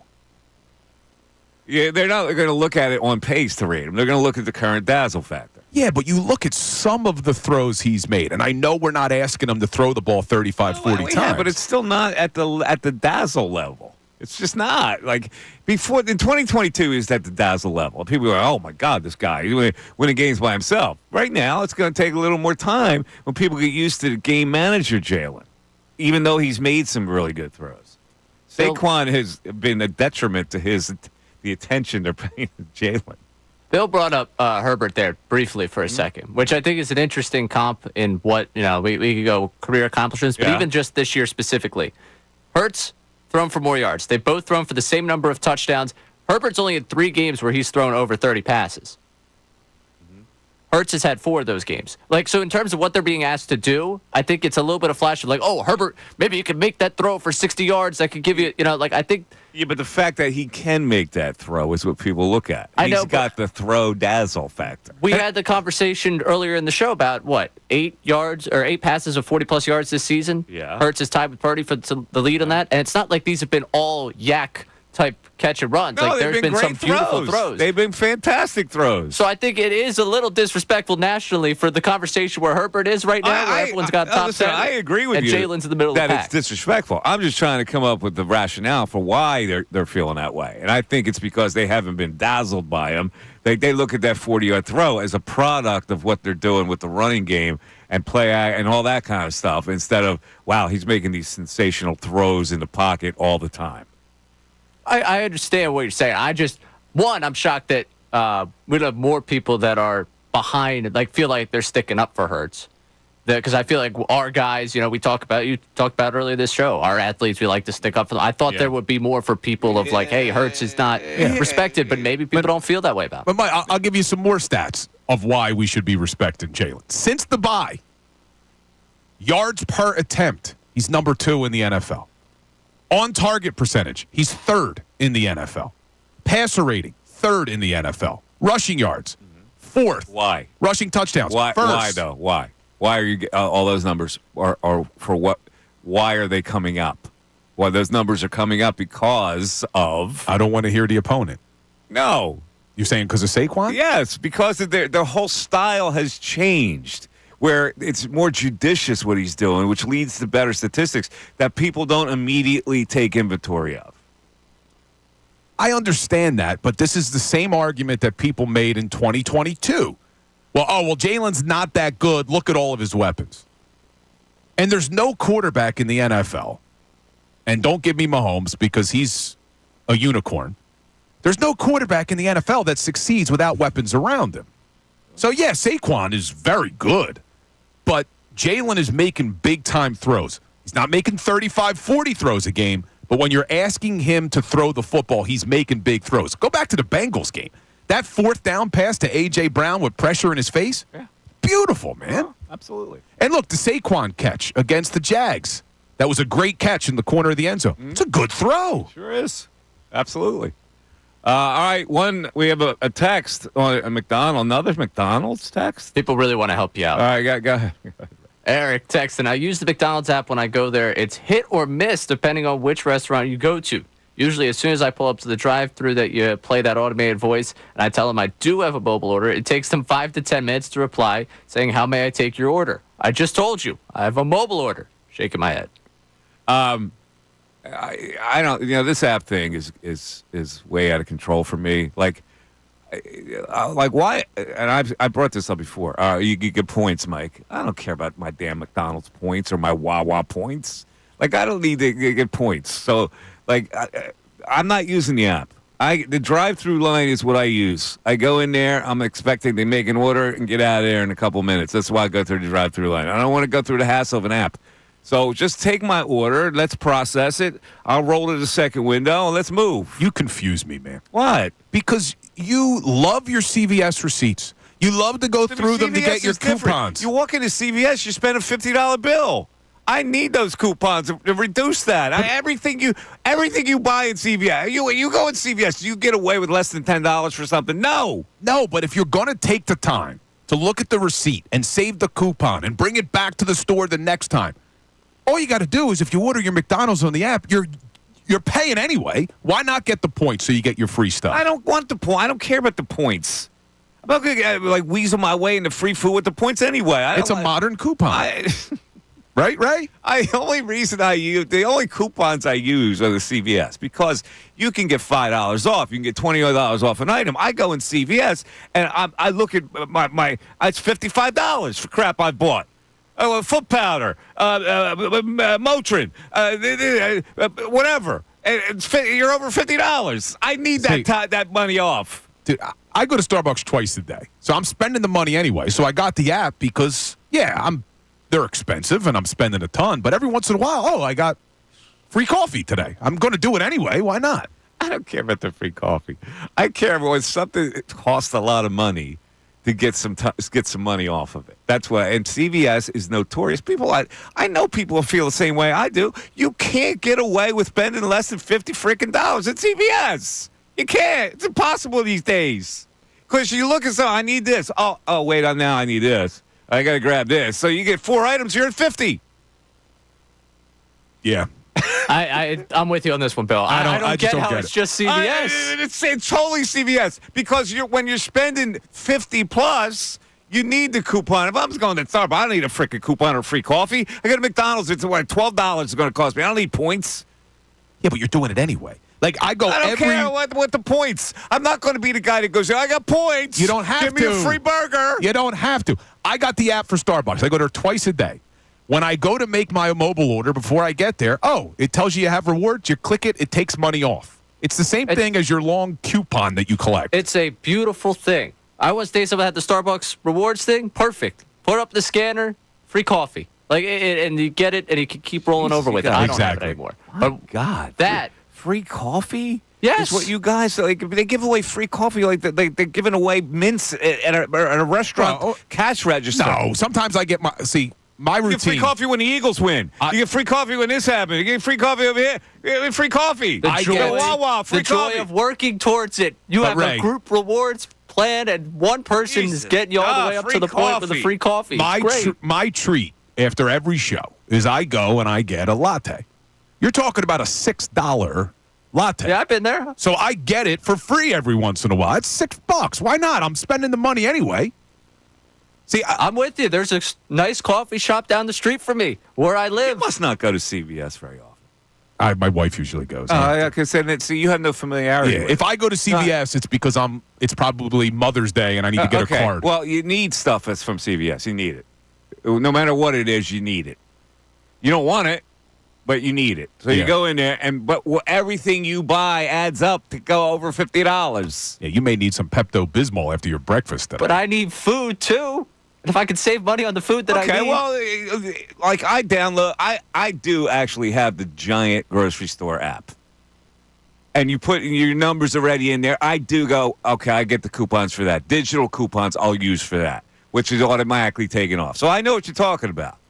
But CVS, I just get the coupons, and it's like, thank you, $5 off, thank you. And I go, that's whittling down. It was 55, now I'm 32. Yes! That's a big get for me. There's nothing wrong with that. Well, I don't think we're shaming you for the coupons. We're just asking why it stops there. Bill shamed me for the coupons. Well, that's Bill's problem. I don't do the penny ante stuff like the McDonald's or the Starbucks. I got no in it. When I'm going to spend like $100 or $50 at CVS, that's when I need the coupon. You don't do apps, you don't do gift cards, but you sit at your kitchen table cutting coupons. I don't get it. I don't sit at the kitchen table. I get the long receipt, which is, again, like I say, as long as Arnold Palmer's manhood, and you could just clip it. This one I don't need, this one I need. That's it. Doesn't make sense. Takes 2 seconds. All right, Tom in the Northeast. You're on 97.5 The Fanatic. Tom. Hey, what's up, Mike? How you doing What's today? up, Tommy? How you doing? Good. One thing Mr. Hayes learned was that security that he had talking all that trash behind the keyboard doesn't really hold up in real life when you come face to face with the person you're trashing. Well, and that's fine. He face to faced it, didn't he? He didn't hide. He went in face to face. That's what I'm saying. Yeah. A, you got to go in and face up. 2, if you take the shove, you take the shove. Yeah. And then you write the same damn thing, and you don't ever be cautious anymore just because you took a shove. You take the heat and you keep writing hard stuff. My thing is this, Mike. I've been talking trash for a long time, and guess what? Anytime I do, I expect to get hit. So that's just a good way to live life. If you're going to run your mouth, guess what? There's people out there that do not care about the repercussions of going to jail or anything like that. Or they care, not at the time. They care later. I'm saying there's just people out there that just flat out don't care, though. You know what I mean? Yeah. Some walk of life. So. At the time, they don't care. Like if Jason Kelsey would have hit that guy instead of smashing his phone, he would have had a lawsuit, and then he would have cared. Yeah. No, I meant like not celebrities. I mean like just people out in the world, like crazy people. You know what I mean? Like sometimes you run your mouth to the wrong person, they just don't care. But Yeah, I mean, unfortunately, when you're writing stuff, man, these players do have feelings, and sometimes you go a little too far. Sometimes they react. I hear you. That's what I'm saying. I don't have any problem with what Embiid did. Now, had it been a little harsher, maybe I would have had a problem. But a little shove. You got to take a shove. Yeah. All right, man. You want a general knowledge question? Yeah. Presidential trivia. We had election yesterday. Okay. Which president taught law at the University of Arkansas? Bill Clinton. Correct. Wow. Mundo. Wow. 3 for 3, I believe, with the audience, right? No, shocked by that one? The audience didn't get Midas. No, I didn't get Midas. It was whatever was before Midas. Okay. It was the cow for the cow magical for beans. the Jack and the Beanstalk they didn't get. Yeah. 3 in a row, though, since then. All right, Bray. Which president's administration became known as Camelot? Camelot. Reagan. Incorrect. Bill? I don't think I know it. Really? Is it based off of Arthur? Because, like, King Arthur. Camelot. Yeah, Camelot's like a dreamy, and this was a dreamy administration. Perfect man and woman, handsome, beautiful. John JFK. Kennedy? Yes. Yeah, it was JFK. Yeah. Camelot.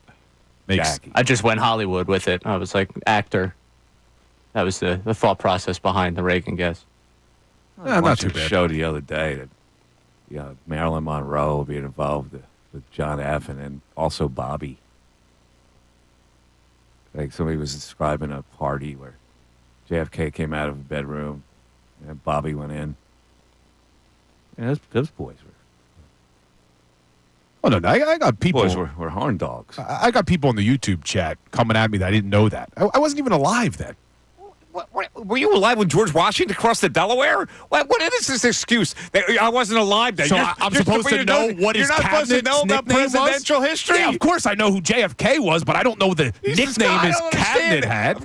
Of course you're supposed to know things from the past just because you weren't alive. Yeah, but that is like, yeah, I know who JFK was. I know what happened. I know who his wife was. I know Marilyn Monroe. I don't know the nickname for his cabinet. You should have. It's like a well-known thing. Camelot was this dreamy hope for America. Camelot, the perfect administration, the perfect couple. I'm not going to complain because I also wasn't around for Bill Clinton. I knew the Arkansas one. So yeah, but that's different.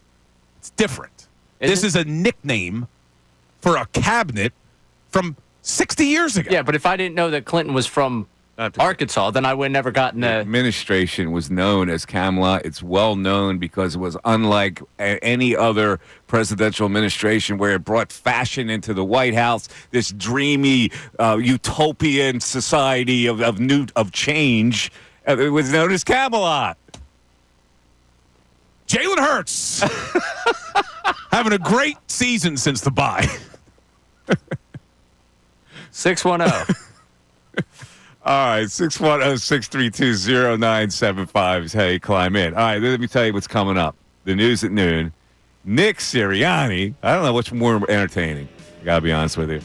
And then your calls as we continue to play General Knowledge Wednesday, with the prize being a pair of Sixer tickets to Wednesday, November 12th game against the Knicks in the NBA Cup. Joel Embiid's first action. The Mike Missanelli Show continues.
time you start thinking about lunch, go to the McDonald's line. You better have that app.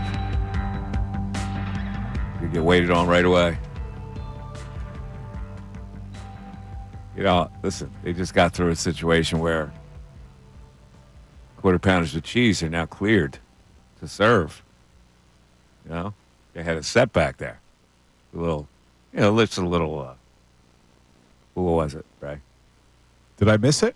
E. coli? Yeah, it was an E. coli. Oh, yeah, I did. An E. coli situation. Dude, I haven't eaten McDonald's in 20 years. Well, why would you? You're just Mr. Workout Health Muscly guy. I just think there's so many better options. So many better options.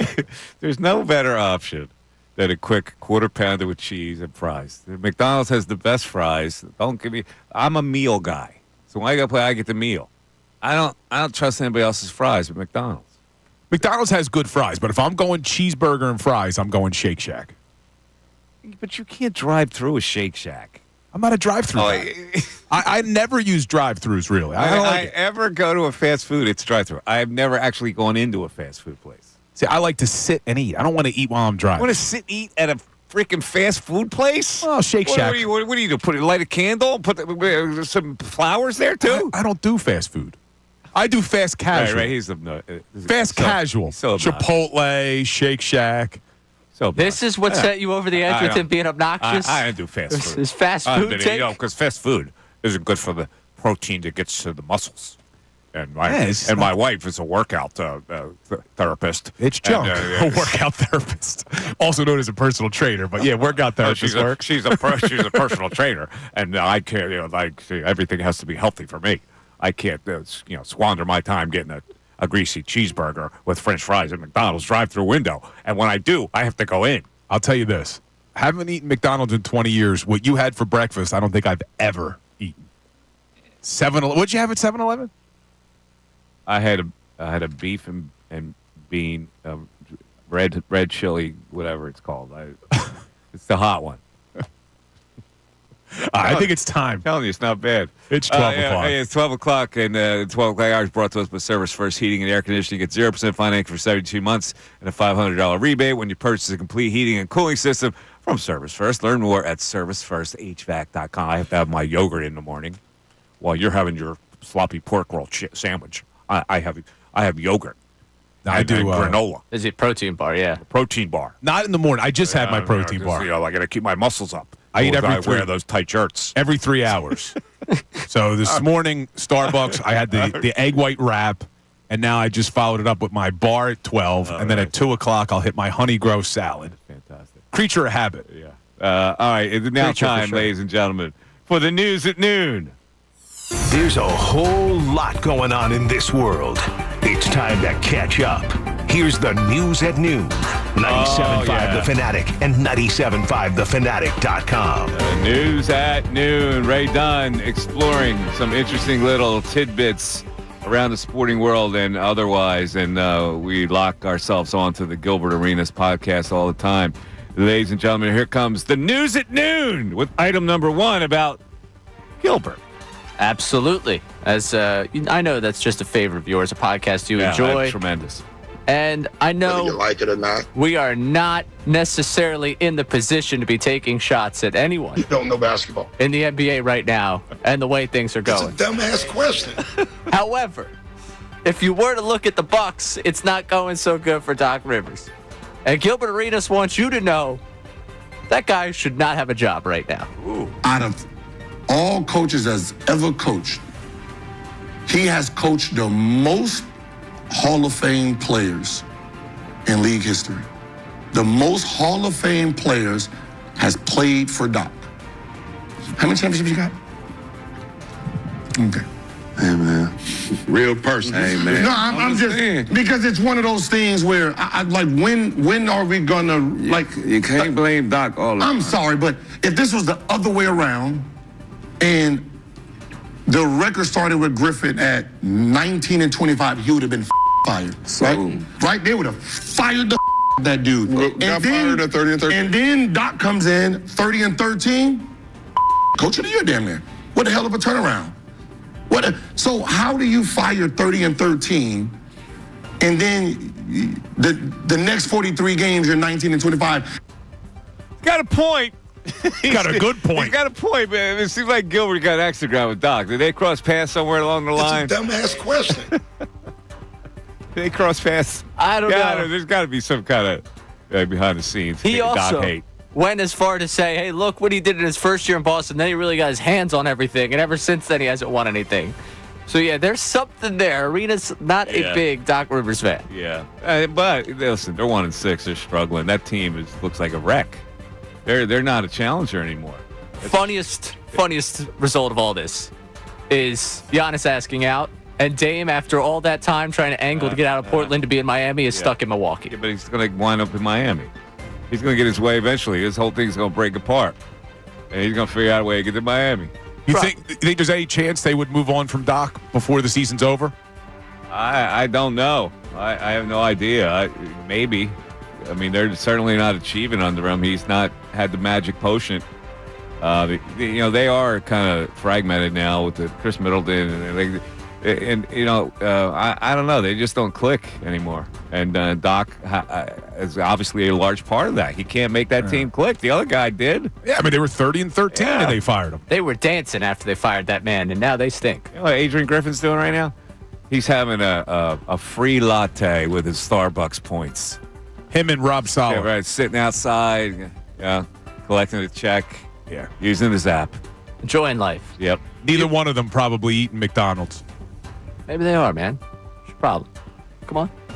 Seriously? But if McDonald's wants to sponsor, I'll eat. Yeah. Listen, you got to understand me that I've done a lot of my stuff on the run.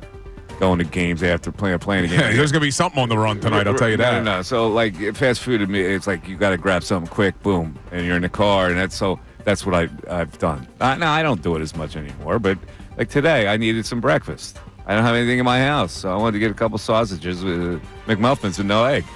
And it was futile. All right, what's next? All right. Late Monday night, early hours Tuesday morning, Patrick Mahomes was talking after the game, and obviously he had the injury scare, and you mentioned magic potion. He's got something magic with his ankles that every time it looks like something horrible has happened, he's perfectly fine and just comes out and continues to ball. It's salt in the wound, Ray, from Super Bowl 57. Listen, I'm just presenting a fact here, all right? I'm just presenting a fact. It's not opinion on that one. We found out that he does have a Bill Colarulo-esque gap in his vocabulary. Yeah, I mean, you feel the pain, and that scares you because, I mean, obviously I've dealt with ankles before, but just kind of laid there, and as time kind of went on, the pain subsided. Yeah, that's why it was a big word for me. But it did, and so I just kind of got back to it and got back moving again, and felt comfortable going out there. Wow, Ray put the heat on you. Bill Colarulo-esque gap. You believe this? In his vocabulary. We go with the news at noon, and he takes a shot at me. I'm catching a stray during the news at noon. I don't want to make you the caboose of the joke, man. I'm sorry. Oh, the caboose. Oh, that would hurt, Ray. On multiple levels, that would hurt. Jeez. All right, and we're going to move quickly here because I know Sirianni's expected in a couple of seconds here. Yes, he is. All right. Udonis Haslem, Mike Miller of the OGs podcast. They had D. Wade on. Haslem told a story of him and D. Wade back in the day and somebody hitting on D. Wade that was with a rather famous celebrity, sports figure. Depends how everyone knows him nowadays. Oh, man. God rest his soul, man. Oh, man. No, OJ. I got to hear this. OJ girl tried to hit on this man.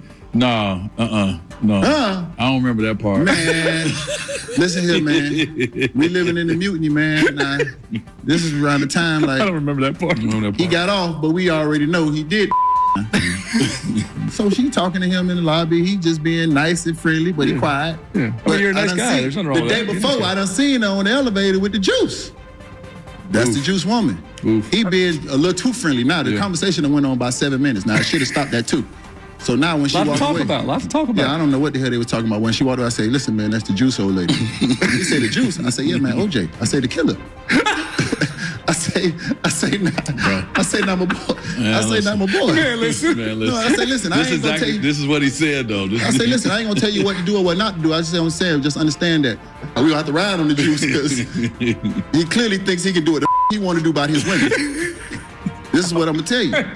So now, that happened. The next day come around, she come down. Me and D-Wade see her. He go the other way. That's my dog. We with that. But the juice lady was trying to holler at D-Wade in the Mutiny Hotel. The juice lady, that's the juice woman. Who was it? Just some woman that was involved with OJ at the time. This was like mid-2000s. Who was it? That'd be somebody, we know all about his relationship. Which one was it? I don't know. I mean, I watched the OJ documentary less than a year ago, and apparently there was a lot of women after that. So I don't know who it could have been. But D-Wade was wise to go the other way. Well, OJ was going to kill D-Wade? I'm not messing around. God rest his soul, somebody said.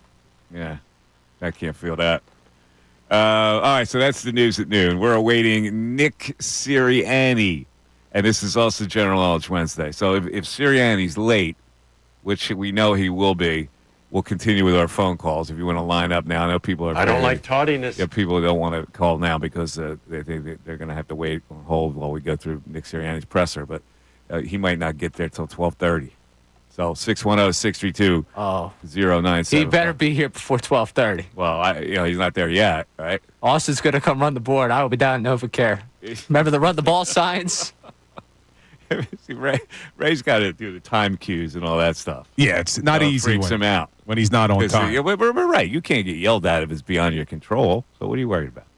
Yeah, but we got certain things Who cares about getting yelled at? I want to make sure that this show is on time for what it needs to do. Well, I know, but you got superiors, and the clock. You got to adhere to the clock. Yeah, well, I'm already not because this guy does his pressers at 12:10. 12:10. What type of time is that? Practice isn't for another couple hours.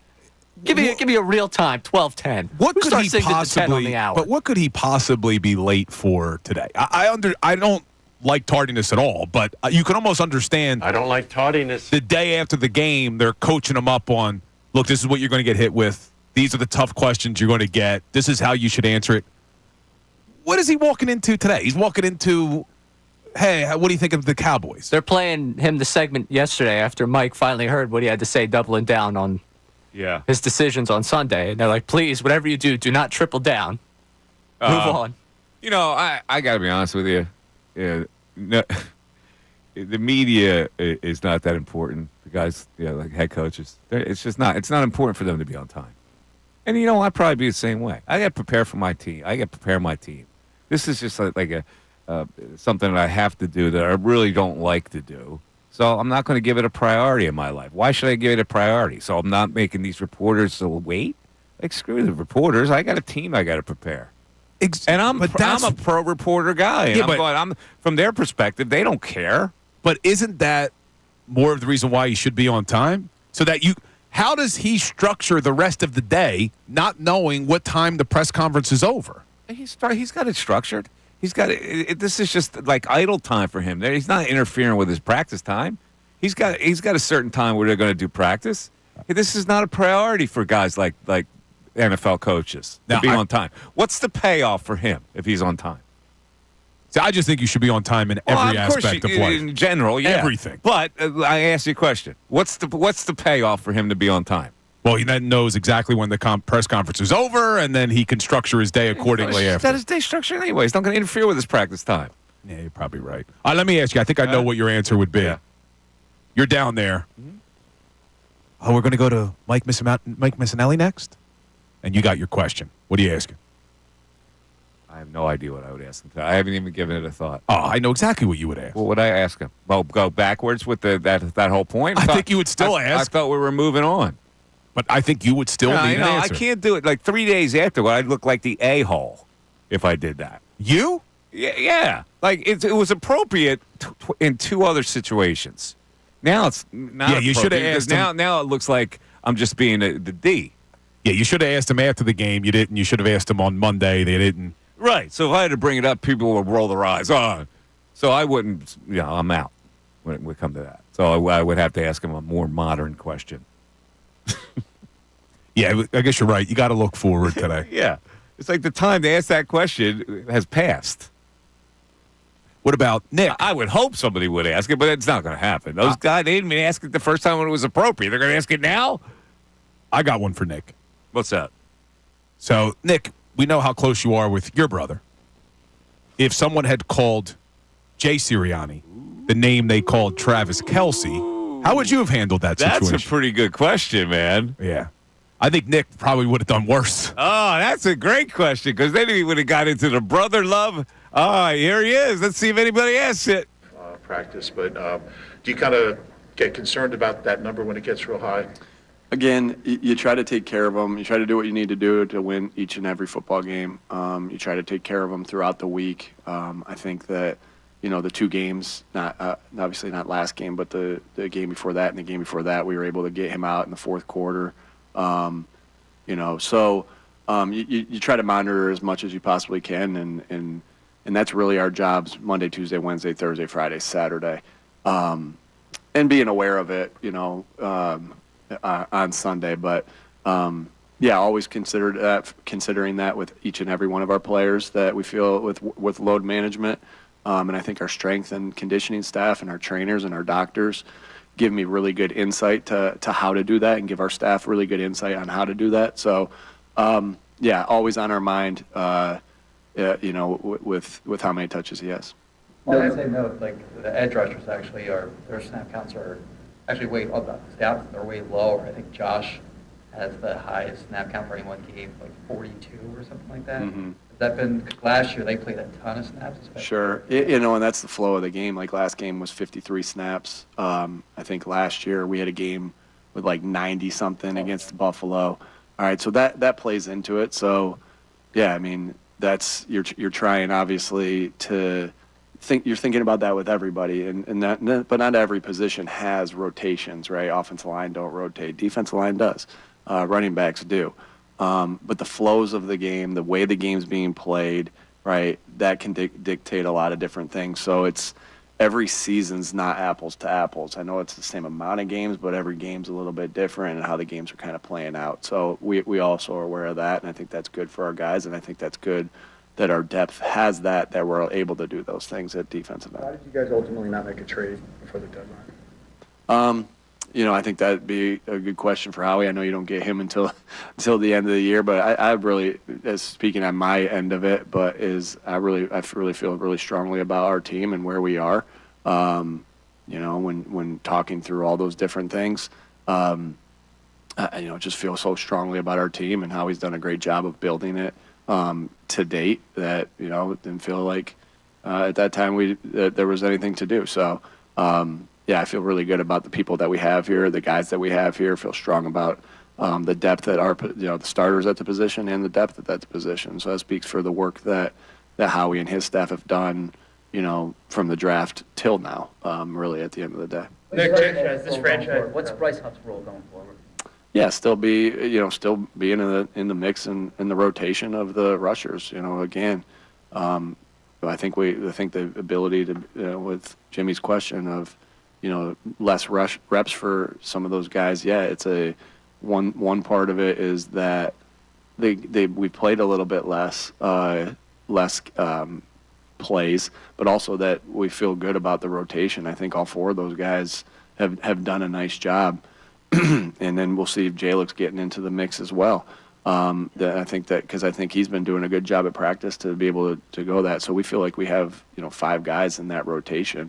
That can get after the passer, that can crush the edge on the run, and so I got a ton of faith in him. Like I said, you guys know that he had something going on, after warm-ups last week, and but that's just the way that game went and how he was feeling, and I got a ton of confidence in him and the things that he can do. This franchise has lost 6 in a row in Dallas. You've been here for 3 of them. Every year is a new team, but what do you make of this franchise's struggles down there recently, and how eager are you to snap that? Yeah, you're always eager to get out there and win the next football game. I think the way I feel about the team, obviously we haven't won there since I've been here, but like I kind of look at this the same way as like New Orleans when the same question was provided for us in New Orleans. Like, hey, yeah, you guys haven't won there since whenever.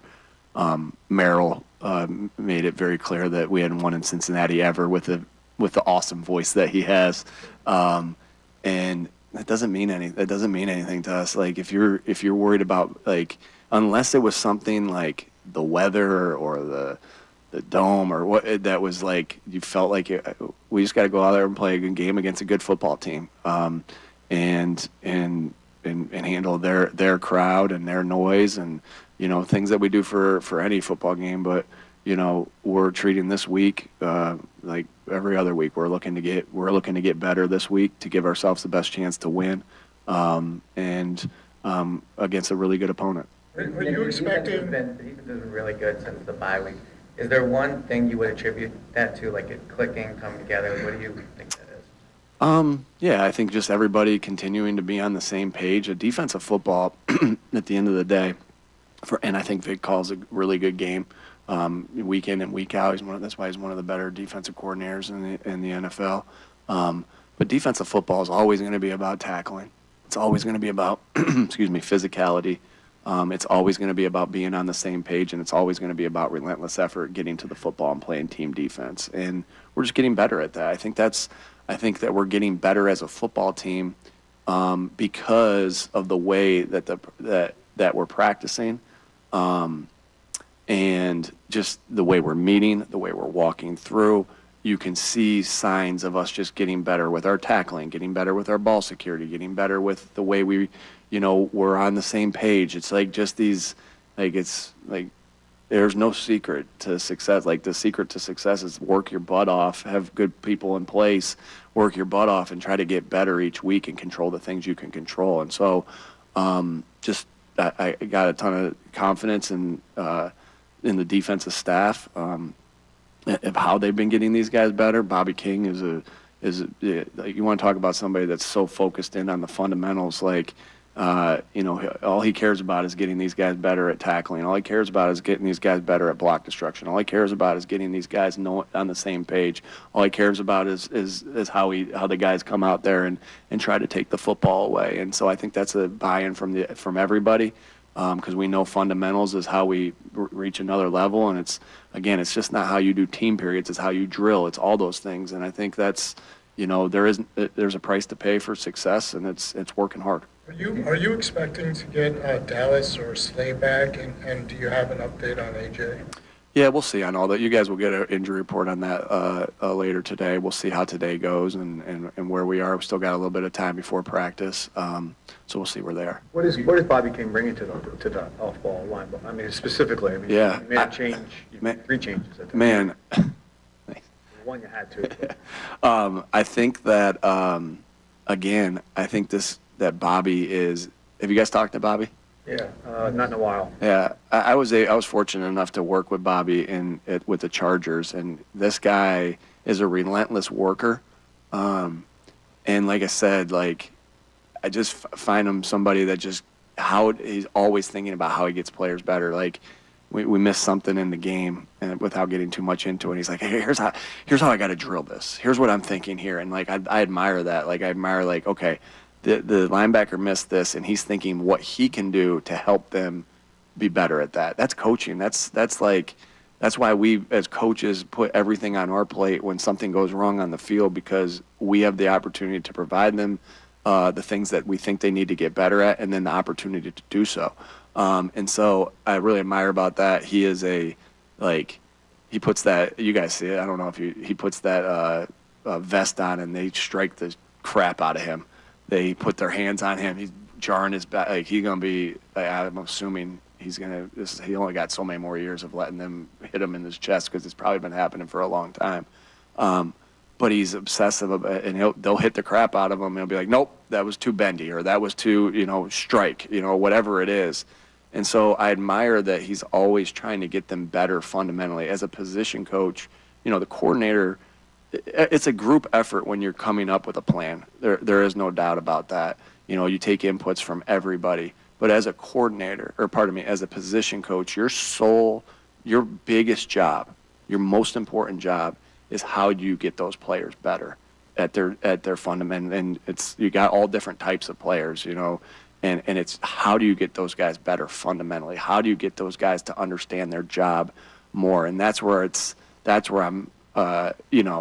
knew that about Bobby, and seeing it, firsthand as he's, continued to grow in his coaching. And I can't say enough good things about him. think across the board you're getting a higher level of coaching from your position coaches this season? I think that I've really been pleased, throughout, as far as our position coaches throughout the time we've had here. We've had a lot of success, and that success, is contributed through the entire organization. First and foremost, how we getting the guys in here to, giving us the talent here to help us, do our jobs at a very high level. The players making the plays, and the position coaches and the coordinators, doing their job to get them better. I'm not going to compare one to the other. I think that, like I said, we've had a lot of success, won a lot of games, and everyone shares in that, those successes.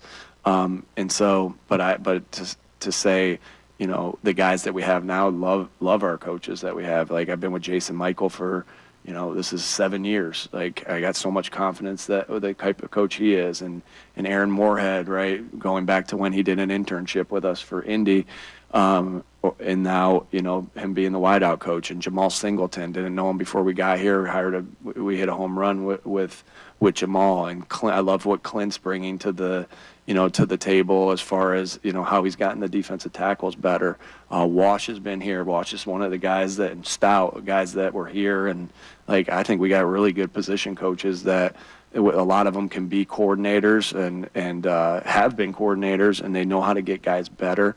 And I could go on. I want to be able to say everybody's name, but I'm really pleased with the guys that we have here right now, and they're doing a great job. They work their butts off. They have relationships with these players, so the players trust them, and they're getting our players better. And that is very obvious. Along those lines, is there an example from your career in the NFL where maybe you or another coach really helped change the way a guy who had been in the league for a while was doing something and improving? The idea being that a guy who's been in the league a while is kind of set in his ways, and yet a coach was able to, really help him improve. Yeah, I think that what players want from you is as a position coach, as a coordinator, is how do you get them better? And I've never really run into a guy that's like, nope, this is how I do it, and I'm not doing it any other way. Because why is that? I think the reason that is that, you provide them, you show them that you know what you're talking about, and you provide them an opportunity to get better. They get better, and then you got them hooked, I guess to say, right?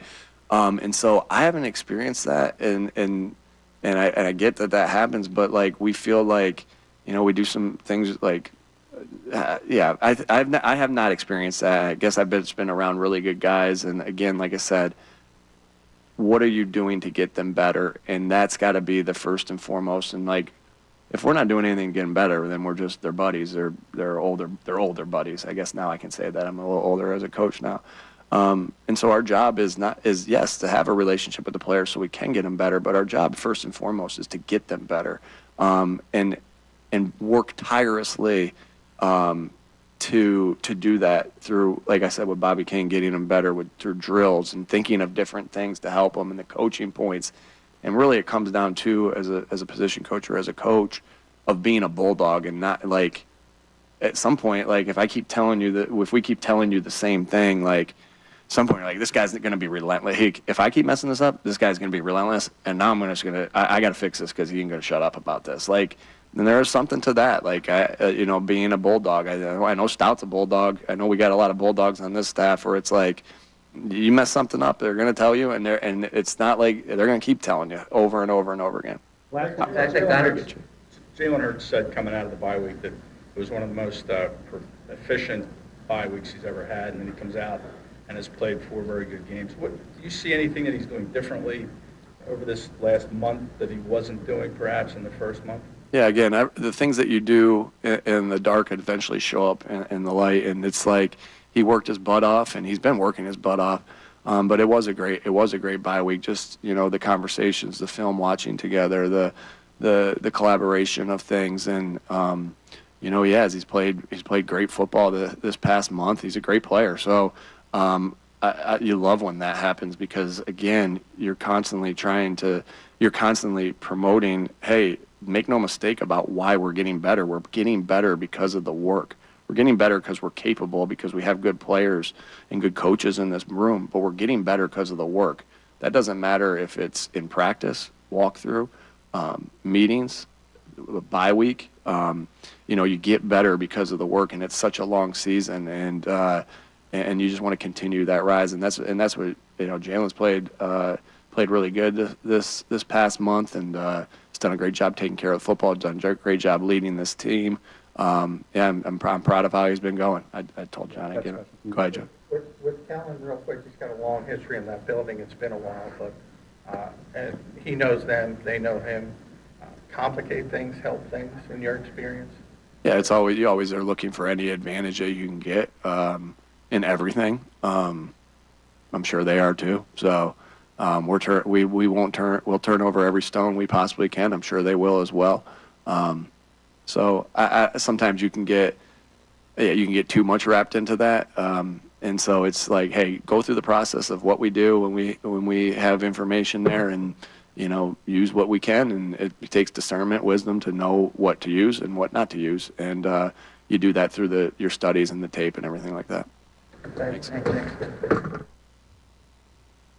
All righty, there you go. Oh man, I can't get rid of this new Nick. I can't get it out of my head. This is a new Nick. He's subdued. He's lucid. Are you a bulldog? I can't take it. Apparently, everybody on the coaching staff's a bulldog. I can't take it though. I can't take this new Nick. He's calm. He really is. I don't know. Does he play how does this affect you right now? Being a Nick advocate.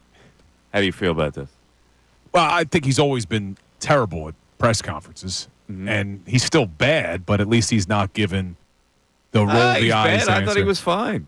I was looking for something to pick on. I can't find anything anymore. Well, Andrew in our chat, I've been neutered. Yeah, you have. I have. But Andrew in our chat has been our statistician. He counts the obviouslies for Kellen Moore. Yeah. He counts the Yeah. for Nick Sirianni. He set the over-under at 40. How many you think he got? I don't know. According to Andrew, 47 in that press I don't even hear him anymore. Yeah. I don't even hear the I just hear a calmer coach who's actually I can't make fun of. I don't like it. I don't like it. 610-632-0975. All right, General Knowledge Wednesday. I'm tired of this. I need some general knowledge participants. I need to be a game show host today. Mike Missanelli Show continues.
Milky Chance is correct. My man.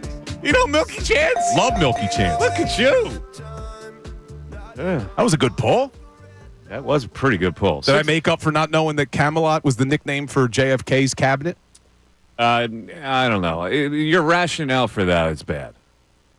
Well, I wasn't even born. Well, okay, come on, man. It's part of like presidential history. Like you studied presidents, didn't you? I did, but not cabinets.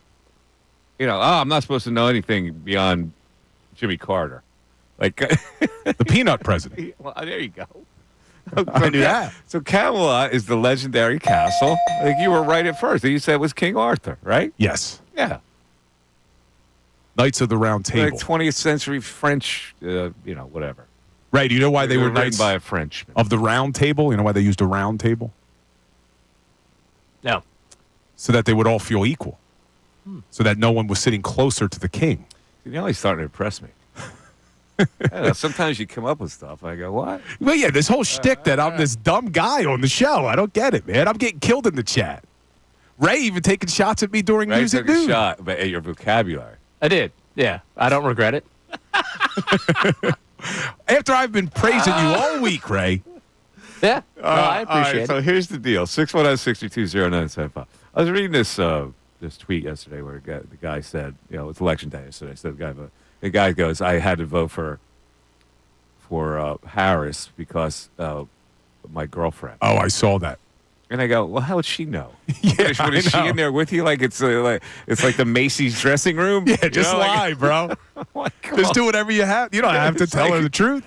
Yeah, come on. I do feel like I'm back in school with the way they have it set up. I don't know how it's set up for you guys. I got the blockers around me. Yeah, you would maybe look around someone else's test. Well, Ray got excited because he was filling in the circles, and it reminded him of the SAT. When he was You filling in the stopped yourself short of saying something that I know. I did. Oh, man. I realized I was about to misspeak. All right, so I'm perplexed here at this Embiid topic. I thought people would have an opinion on this one way or the other.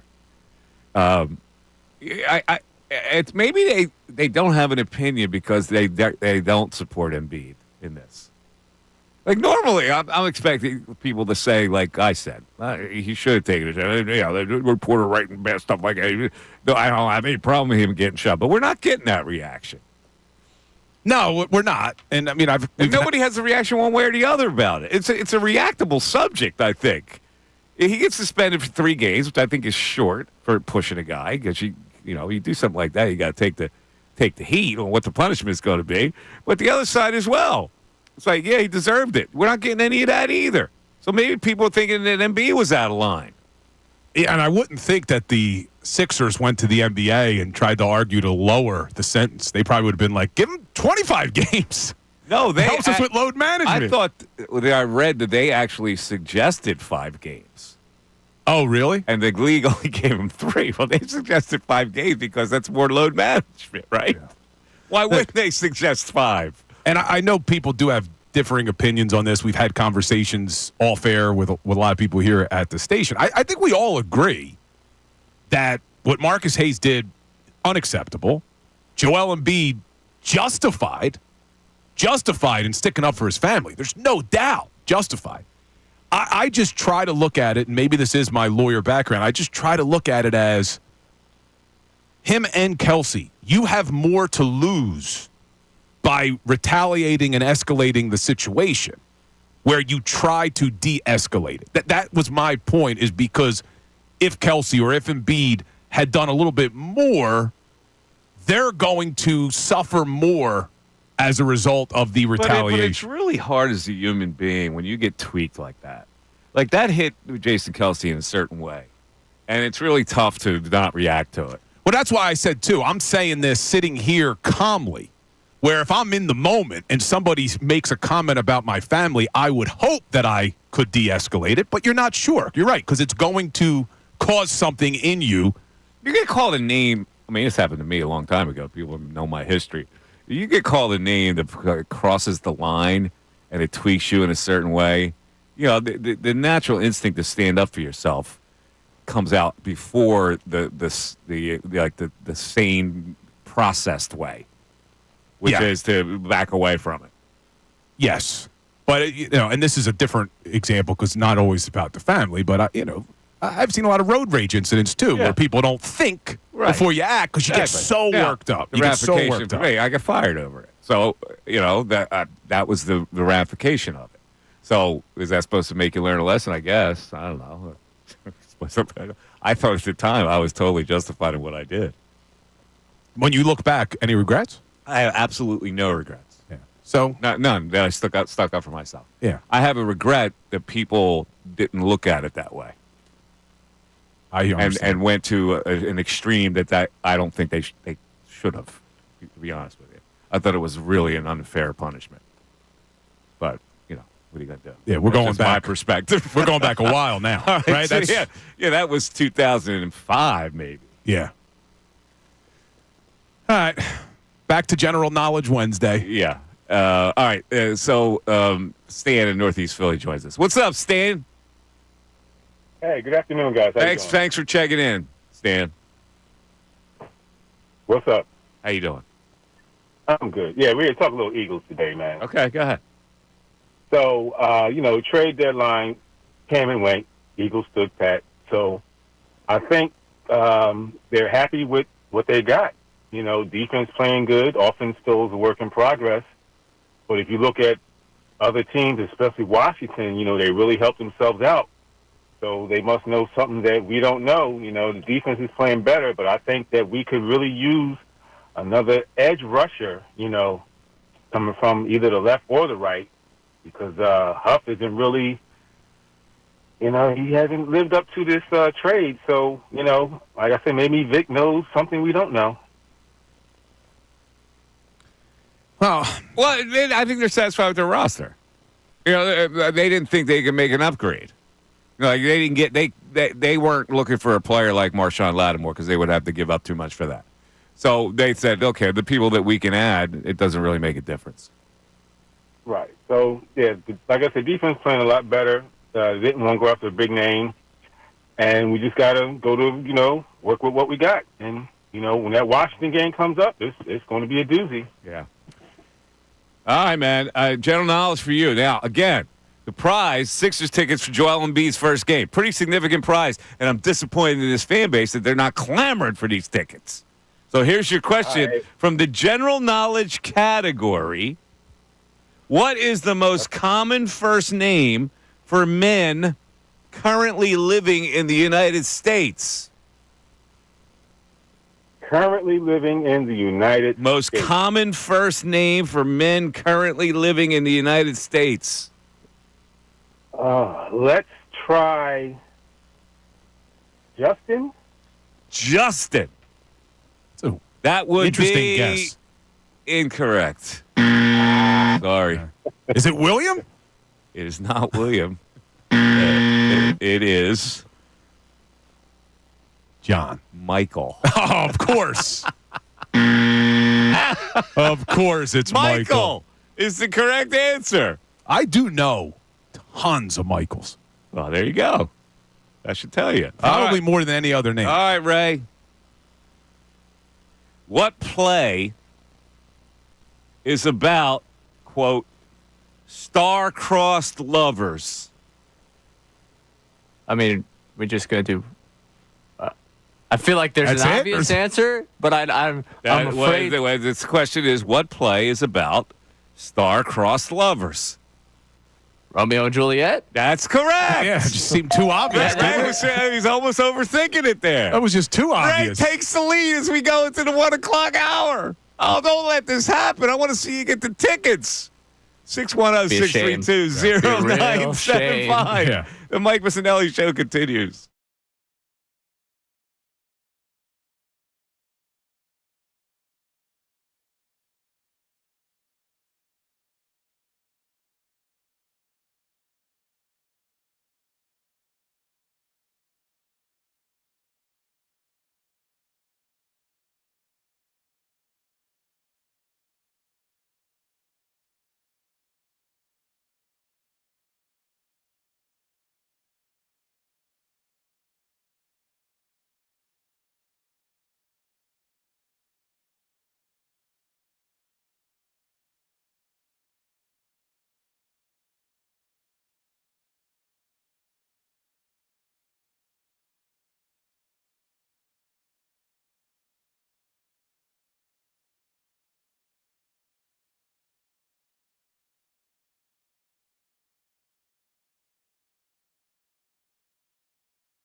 Jalen Hurts is kind of getting undervalued at this point. He's had several really good games in a row as a controlled quarterback. And I think when people look at Jalen Hurts, they go, he's kind of out of control. He turns the ball over. They have found a formula that works for him where I wouldn't say he's above a game manager, but he's judicious with his throws, not turning the ball over, working off the running game primarily. Now, this is not normally a formula that we would see in Philadelphia. They have evolved into that because it's been very successful. But let's talk about the quarterback, Bill. Mike and Bill have been pleading their cases. I do think he's being undervalued, and I think he's being undervalued locally and nationally. You look at Jalen Hurts, the last 4 games since the bye, he's basically reinvented himself. I mean, you look at how he started the season with all the turnovers and the interceptions and the fumbles, and now you look at what he's done in the last 4 weeks. 4 wins in a row. 4 games in a row with a passer rating over 119. He's the first quarterback in franchise history to ever do that. Only the 13th quarterback ever, Mike, in the history of the NFL to go 4 straight games with a passer rating over 119. He's gone 5 straight without an interception. People don't fully believe in the quarterback, and I'm not sure I understand why, because what he's put on tape the last 4 weeks should make everyone realize he could bring you a Super Bowl in this town. The Mike Missanelli Show Holding Court is brought to you by Grunko Law, your law firm when you need help because of an injury. We treat every case like it's Dallas Week. Pray for peace, prepare for trial. Now back to Mike Missanelli on 97.5 The Fanatic and 97.5thefanatic.com. Oh, yeah, it's Mike Missanelli Show, 1 o'clock hour, brought to you by Ferguson HVAC Lion Conklin.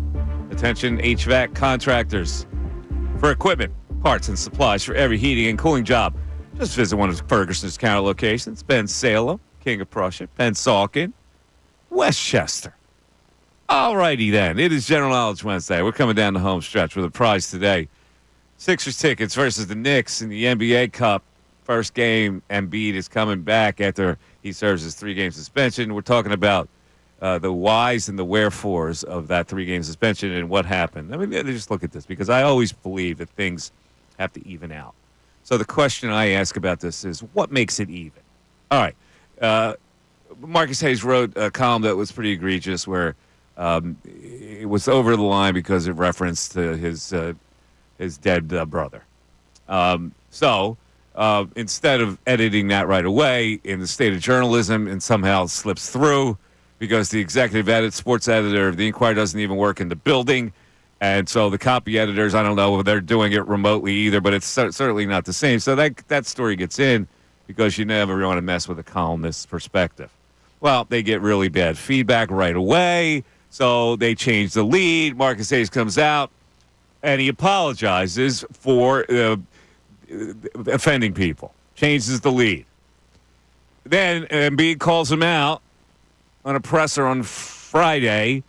Marcus Hayes shows up on Saturday after being called out, which is an appropriate thing to do, offers his hand to Embiid, an apology gets shoved. It's even. It is at that point, it is even. He takes the shove, showed up, did the right thing, tried to apologize, apology not accepted, gets shoved. If that's what it took to make it even, then the appropriate result was achieved, and I don't have any problem with the shove, knowing that he's going to have to pay a little bit, and he did pay a little bit. 3-game suspension. And again, I go back to Henry Hill. Everybody deserves a beating sometime. Or everybody has to take a beating sometime, whatever he said. Sometimes you got to take it. Sometimes you got to take a shove. You don't have to take a slap in the neck. You don't have to take a punch in the eye. Well, you take a shove to make it even. That's fine. Definitely Is it even? It's even. Yeah, it's even. It's totally even. Why who do you think's on the short end here? Even? Embiid. Why? Oh, he's been punished for what he did. Yeah. And a shove doesn't exactly equate what was said. Hold it. A shove is an assault, okay? No matter what you want to say, it's an assault. So when you get away with a suspension for an assault, that's pretty even. Maybe. I mean, shoved. Like, what has been basically reported by 95% of the people in that room has been that he was pushed backward by Embiid. It's a shove. Yeah. But is that even for what was said? It's totally even. The guy came out, changed his lead, apologized again in person with his hand out. The apology wasn't accepted. He took the shove. It's totally even. You can't not suspend Embiid for putting his hands on a reporter. Obviously he was going to get suspended for what happened. Then what's not even about it? I don't know. You talked about earlier with the conversation of, hey, should it be newspaper columnists or should it be Marcus Hayes? Like, just been a lot of pub. Yeah, but to me, it worked out where I'm saying even an assault in this situation is not an assault. It's a way to make the whole situation even. That's why I'm not displeased with a reporter getting shoved. If he got punched, that's different. Yeah, I understand. There's no bodily harm. Not calling for any bodily harm. What do you think would make it even? I'm not sure in this scenario where it gets even. But I don't I think he should have been suspended. That would have made it even. I think he was obviously going to get suspended because if you don't suspend Embiid, then you open the door for that going a step further when things aren't, when people don't appreciate what's written. Yeah. I just think to say it's even, I don't know if I necessarily look at this as, hey, yeah, the shove is so even. I've been working this in my head since it happened. What even looks like in this group? It doesn't feel it. To get satisfaction out of the whole thing, Embiid had to shovel. That's the only thing that was going to... And yelled at him that whole interaction. Well, that happened. So it's even. So that was allowed to happen at that point. I think it's perfectly fine. It's perfectly even. I guess allowed it. See, I think this is the lawyer in me that keeps coming out. Is I can't say that it's completely fine to physically touch another person. Then otherwise it's not even. Yeah, but look, and again, and it still will be there. If he didn't get that out of his system, it would still be there. That's what you're missing. I understand that. I understand all of it. I understand Joel being furious. I think what Marcus Hayes wrote was dumb. He never should have done it. It crossed the line. There's no reason to bring up Embiid's family at all. Okay. At all. All right. But technically, in this country, because someone says something to you, never gives you the right, under the law, to physically assault the person. You're not wrong, but this is the sports world. I get it. This is inside the real world. I get it. I mean, look, if someone said something about my family, I would hope that I would be able to be calm and de-escalate the situation, but I also understand that sparks something inside of you that makes you want to hit the other person. But unfortunately, I don't agree with you saying, well, that's okay to do. It's okay to do. Bill, and we certainly shouldn't be taking Henry Hill's advice. No, he didn't take a beating. He took a little shove. That's why it's even to me. It's not egregious what he did physically, even though you're looking at it like a blanket assault. You can't in this situation. I don't think you can look at it that way. Well, I'm looking because both situations happened so close together. The Kelsey and the Embiid situation is both of them.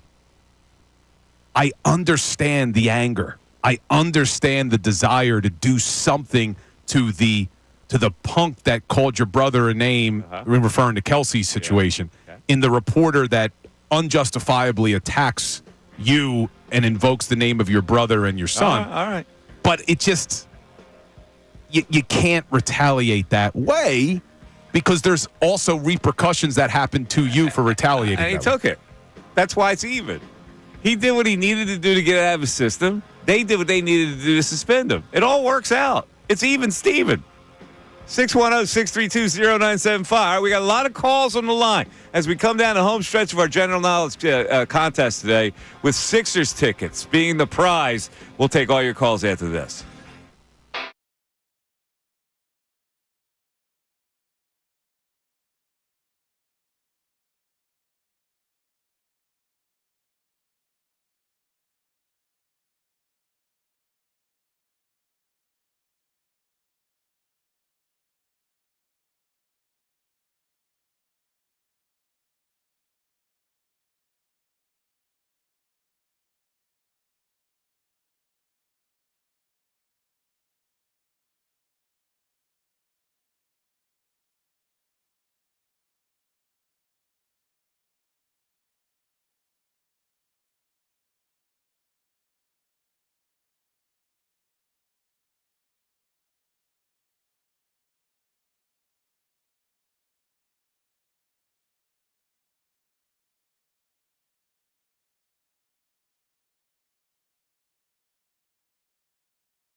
House of jealous lovers.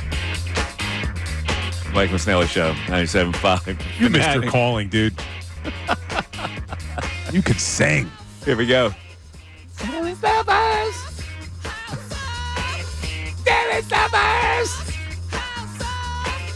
Jealous lovers. All right. It is a 3-3 tie. I confirm with Ray. Yeah, it's 3-3.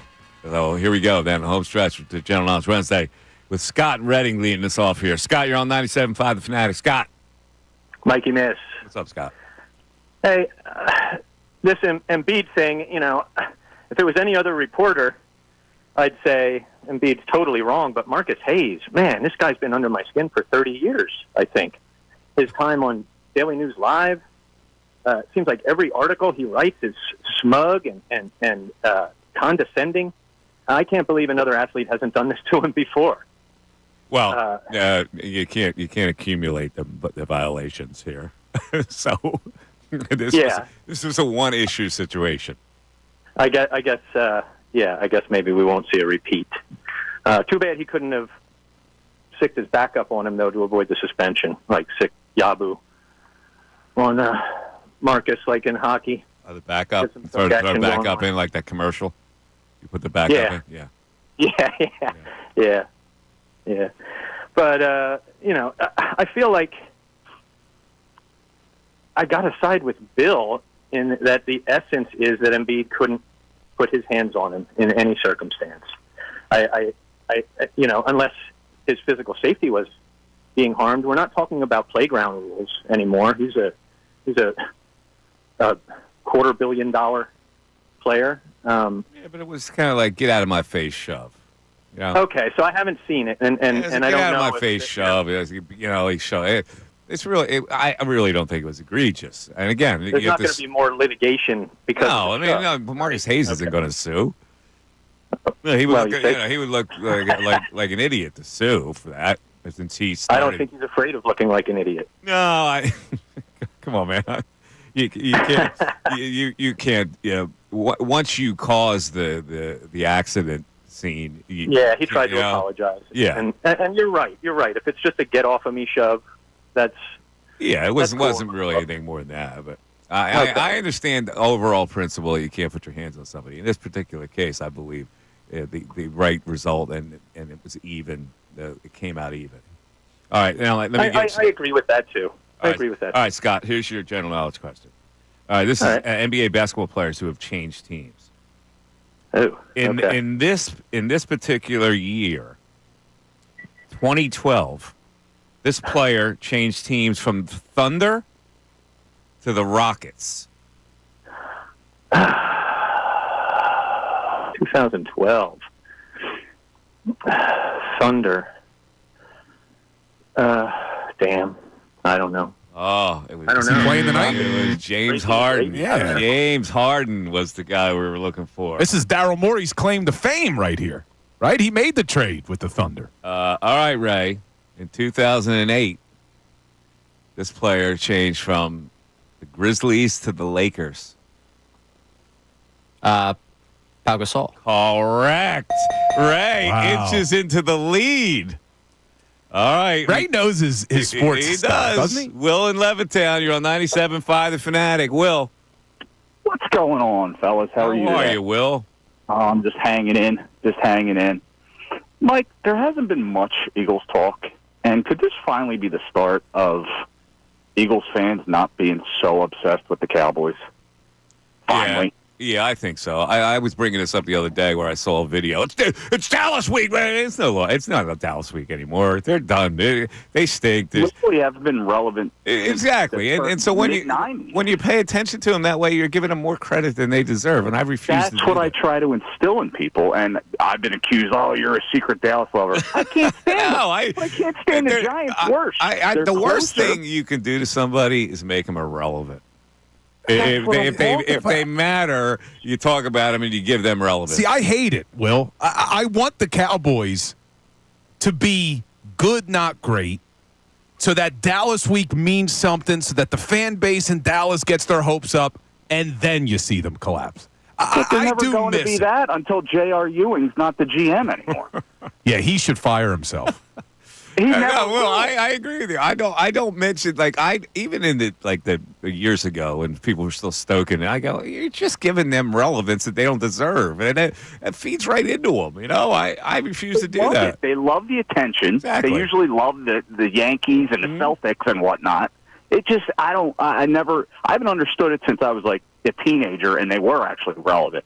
With Yeah, I understood it back then. I just don't understand it now. I think because we were like, they were punching down at us all the time. Yeah. We've been the better. They've arguably been the worst franchise in Washington this century. I agree. All right, man, you ready? Yeah, sure. Here we go. Playing for the tickets. This is the analogy. So the example I give, calamari is the squid, as escargot is the snail. So I will give you this one here. Baby got back is to Sir Mix-a-Lot, as blank is to Queen. Fat Bottom Girls. Correct! Whoa. Fat Bottom Girls is correct. Hold on 1 second. Fat Bottom Girls. And ties it. Uh-oh, Ray. 4-4. Ray, I don't know if you're going to get this one. I got to be honest with you. Mosquito is to malaria as blank is to bubonic plague. Ooh.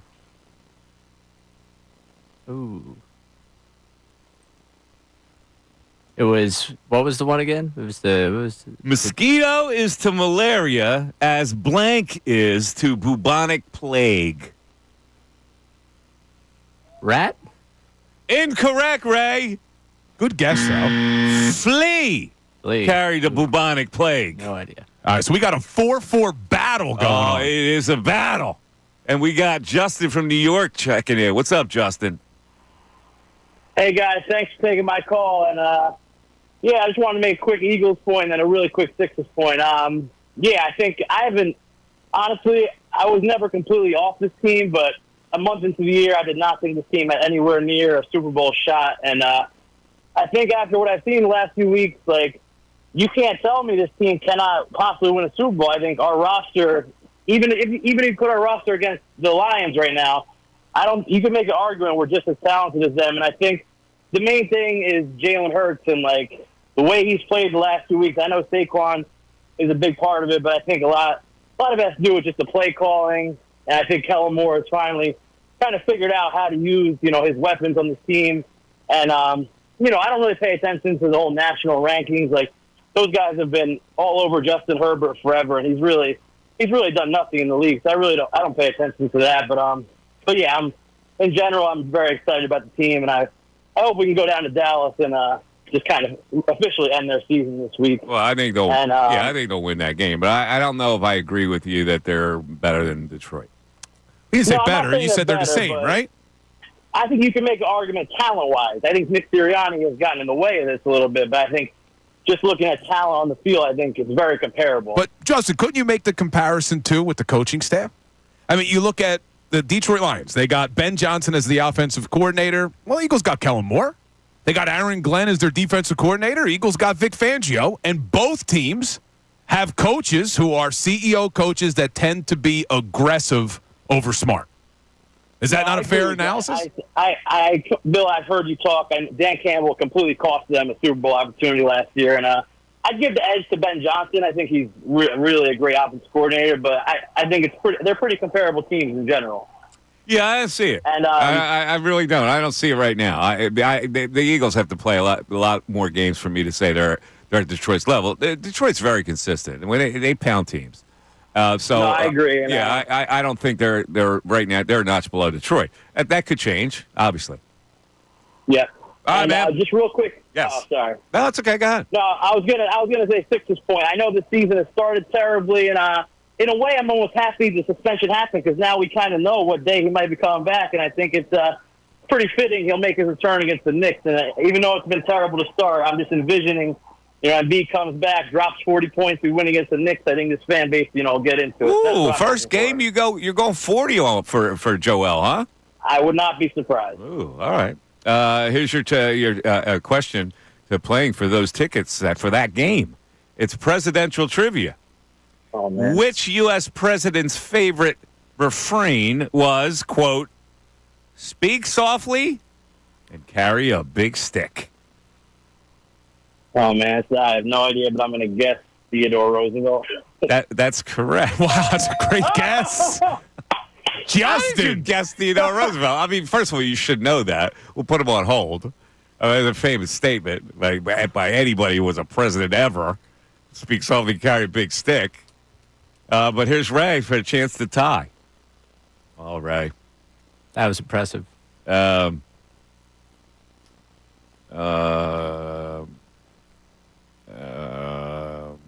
you're not going to get this one. I'm going to give you something where you have a fighting chance here. Is it James K. Polk question? Which two presidents have only an initial for a middle name? Only an initial Yes, for a middle and name. it was always used when talking about the president. So, only an Only an initial. The initial doesn't actually stand for a name. It's just an initial. Oh. Huh. You know that, huh? No, I mean, I'm going through presidents that have two initials. presidents, and they have a middle initial. And they always say, like, it's blank, initial. Blank. Okay. Wow. Just an initial, not John Quincy Adams, just an initial. Right. Well, there was John F. Kennedy. There was George H.W. Bush. There's. Well, you're right about that. I'm sorry. That's a bad question. But they stood for a name. Those. Yeah, I'll be John honest. Fitzgerald Kennedy was his name. This is just one letter. Yeah, this is a weird question. Yeah, this is an odd question. I'm just going to go buzzer myself. All right, well, then I'll give you another one. Yeah, I'm going to rule that question as. I will give you. All right, that quick. So we're talking about Harry S. Truman and Ulysses S. Grant. Gotcha. Didn't have a middle name. Okay. Didn't realize they called him Harry S. Truman. Here's the question. With a difference of only 113,000 votes between which two candidates is the closest presidential election in history? Would this be the election of the hanging chads between George Bush and Al Gore? No, sorry. That would be Richard Nixon and John F. Kennedy. Wow. All right, so where are we now? It is 5-4 audience. callers. 5-4 callers. Callers have the edge. We'll take a break. We're back after this.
Mike Missanelli Show, coming down a home stretch on with General Knowledge Wednesday.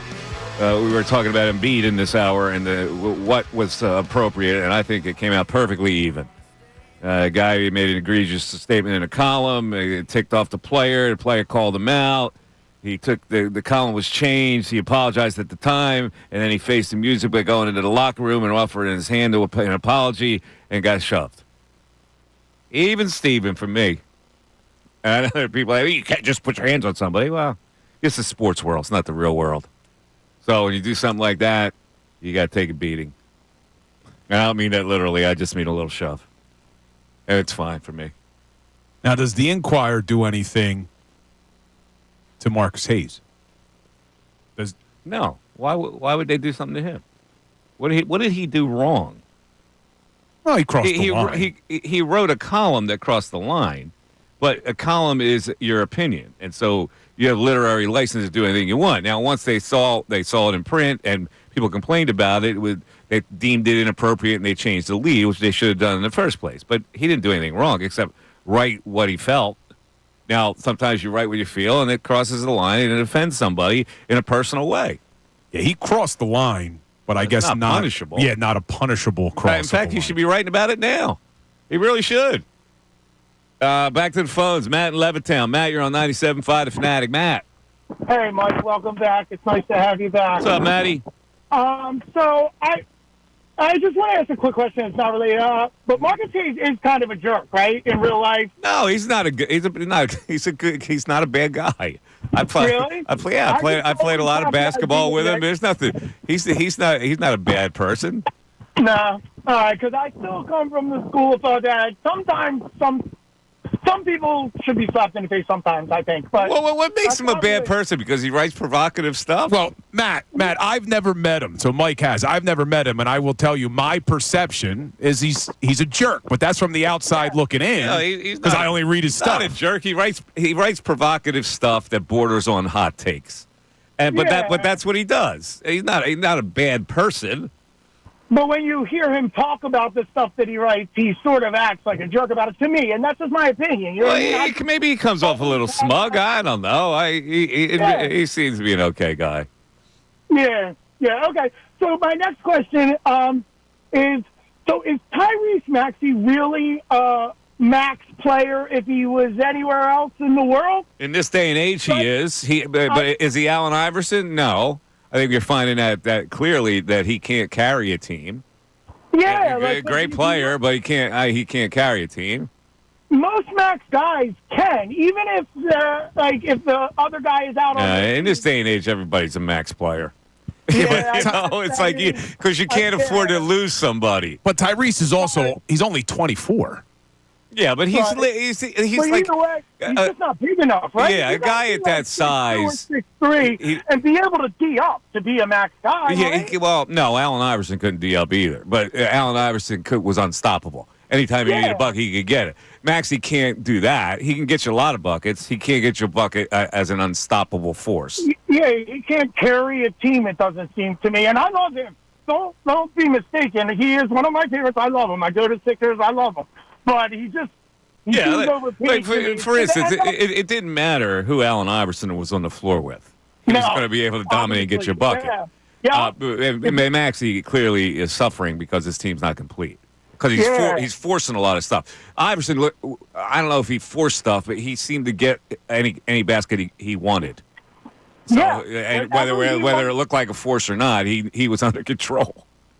Yeah, whatever he wanted to do, he did on the court, really. Yeah. And Maxey has times where sometimes it looks like he can't do stuff. And he's forcing it. He's pushing it. No question. Yeah. He's trying extra hard, which is why everybody loves him, but still it's not. All right, man. Are you ready? I am. All right. Now, you seem like, are you a rock music guy? Not that much, but I'm pretty good. All right. I'll give you this because I think you should get this question. All right. Who was the guitarist for Cream, the Yardbirds, and Derek and the Dominoes? Eric Clapton. Correctamundo. Wow. Woo! All right, hold on a second. Ray, you got to match it. Ray, this is an easy one. Fortunately for you. If a person is juicing, what drug are they taking? Steroids. Correct. Anabolic steroids. 6-5. It's 6-5 audience.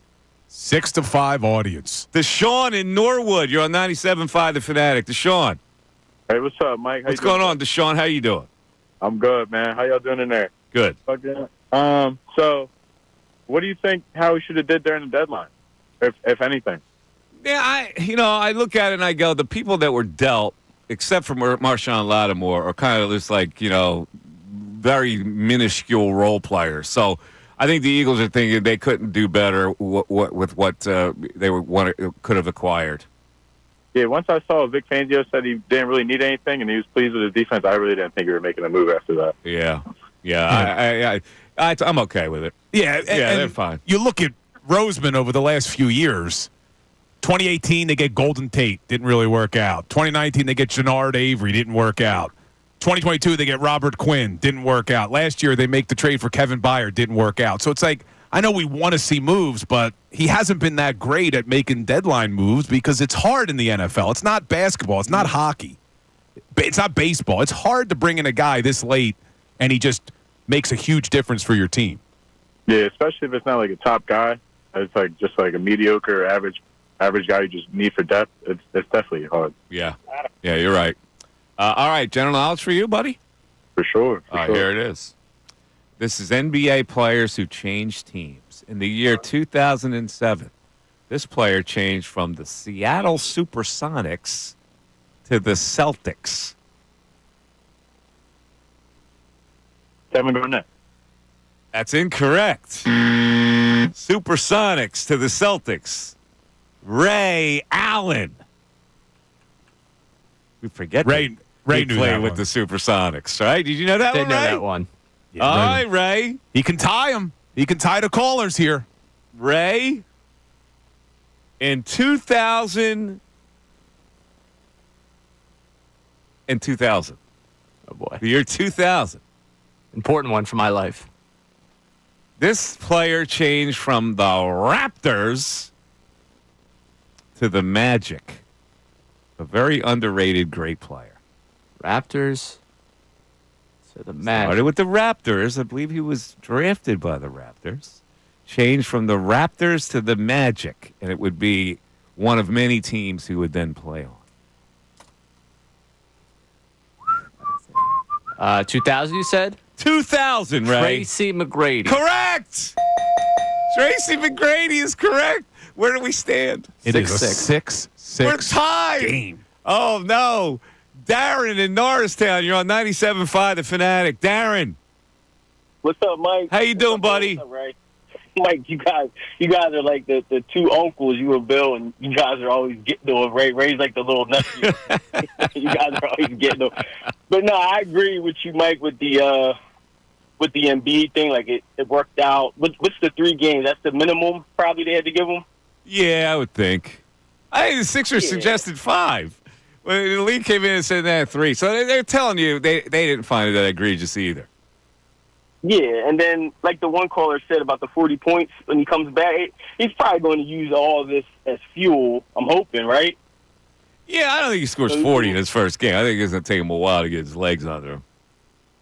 But he's out there. He's doing the 5-on-5, isn't he? Yeah, doing 5-on-5 ain't an NBA game, bro. I know. But no, Mike, quick question. Because Yes. you guys had me cracking up with the when you were getting on Bill about the fast food stuff. Yeah, well, Mr. Health over here I'm working with. Yeah, you got me when you said his wife's the therapist, workout therapist. Yeah, to get his iron supplement, he eats nails. This guy. No, but look, these chicken chains though, like Popeyes, KFC. Now everybody's going to the sides. What's the difference? Chick-fil-A, aren't they all the same? As far as chicken goes? Yeah, like Chick-fil-A's chicken is the best. It's juicy and it's not. There's no question about that. But obviously, I'm a fast food guy. I go fast food because I like to get the meal. Like the meal completes me. Like I like to get the fries and the drink. And if you don't get that and you go a la carte, you're spending more money than it's worth. So I only go to a place that has good fries. Have you been to the new one? The new chicken place, Cane's? No, I haven't been to Cane's yet. Yeah, Raising Cane's is another. But aren't they all fast food though, Bill? They are. I haven't been to any of them. Yeah, Bill. Yeah, come on. They're fast food. I mean, if you can drive through. Yeah. I haven't been to any of them. I think Chick-fil-A's overrated. It's too greasy for Bill, Darren. Like my girl, she'll eat Chick-fil-A and the sides, the hot chicken, but she won't eat Popeyes or KFC. I'm like, what's the difference? Well, I think Chick-fil-A, most people are partial to the Chick-fil-A chicken. A lot of people like the I Chick-fil-A. get it. I get why. Yeah, you know what I don't get is that I get made fun of for trying to be healthy. Hilarious. Yeah, but you're obnoxious. Hilarious. I didn't say a word. Yeah, I don't eat fast food. You're so beneath you. All right, here we go, Darren. You ready? Yeah, I'm ready. All right, this is presidential trivia, Darren. I knew it. I knew I was going to Well, can I tell you? After struggling with drug and alcohol dependency, which first lady helped establish an addiction treatment center? Oh, you should get this one. She had a problem? Yes, and she established the addiction treatment center. She was the first lady. The first lady. They're called under her name. The treatment centers that have her name in it. Barbara Bush? No, it's Betty Ford. Yeah, Ford. Betty Ford. Barbara Bush was Dare, if I'm not mistaken. Oh, That's where he got confused. Look at you. Yeah. Betty Ford Treatment Centers. We're at 6-6. Gerald Ford's wife. Gerald Ford's wife. We're 6-6. If Ray gets this, Would hate to see that for the audience. give him a really hard one. Would really hate Well, to see it. We have any movie ones we could ask? All right, here we go.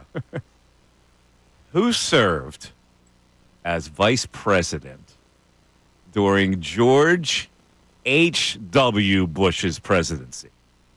Oh. George H.W. He was a moron, as for a hint. Yeah. That really narrows it down. As opposed to all the politicians. He spelled vegetables' names wrong. Bush. I'm trying to think. I'm trying to see a People are campaign. out there yelling at the answer. I can't believe it's right. It's blah, blah, blah. Yeah, well, maybe if he had gotten the second term, I would have known what his vice president was. Nope, no clue. Oh, it was Dan Quayle. Darn. Was the vice president who spelled. What did he spell wrong? Potato with an E? Or tomato with an E. One of them. All right, well, that finishes it up at a 6-6 tie. And the tie goes to the runner. So a listener and caller who got one right today is the winner. We're waiting for it to select at random, and it is Ed from Philly is the general knowledge winner today. Ed, you win the pair of tickets to see the Sixers against the New York Knicks. First game of the NBA Cup. First game of Joel Embiid back as a Sixer, and that'll be on Tuesday, November 12th. Oh, congratulations to Ed. All right, it's time for closing arguments. Now, closing arguments on the Mike Missanelli Show. Brought to you by Lowenthal and Abrams Injury Attorneys. Injured in an accident, call 800-876-LAWYER or visit LowenthalAbrams.com. My closing argument today, things have a way of evening out. And I like the way things even out sometimes. The symmetry of it is beautiful.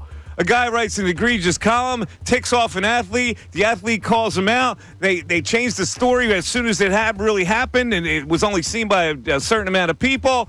But it was deemed wrong to write it that way, and it escalates to the point where the athlete calls out the columnist by name, and the columnist then shows up to make a peace offering. The player doesn't want anything to do with it, and he gives him a shove. To me, perfect symmetry. You did that stuff. It was egregious. The guy got really ticked off because you crossed the line with his family, and you got a shove for it. And to me, everybody takes a beating sometimes, and this is perfect. If you're a columnist, you got to put your stuff out there. If you write something that's offensive, you show up, you face up to the music, and if the guy wants to shove you, you just got to take it. That is the law of the land with the sports world, in my opinion. I've made my position clear on this, and we are out of time. Oh, that's it? That's it? You're not going to go overboard? We're up against it. Oh, man. Cheesed out. Everybody have a great rest of the day. We'll talk to you tomorrow.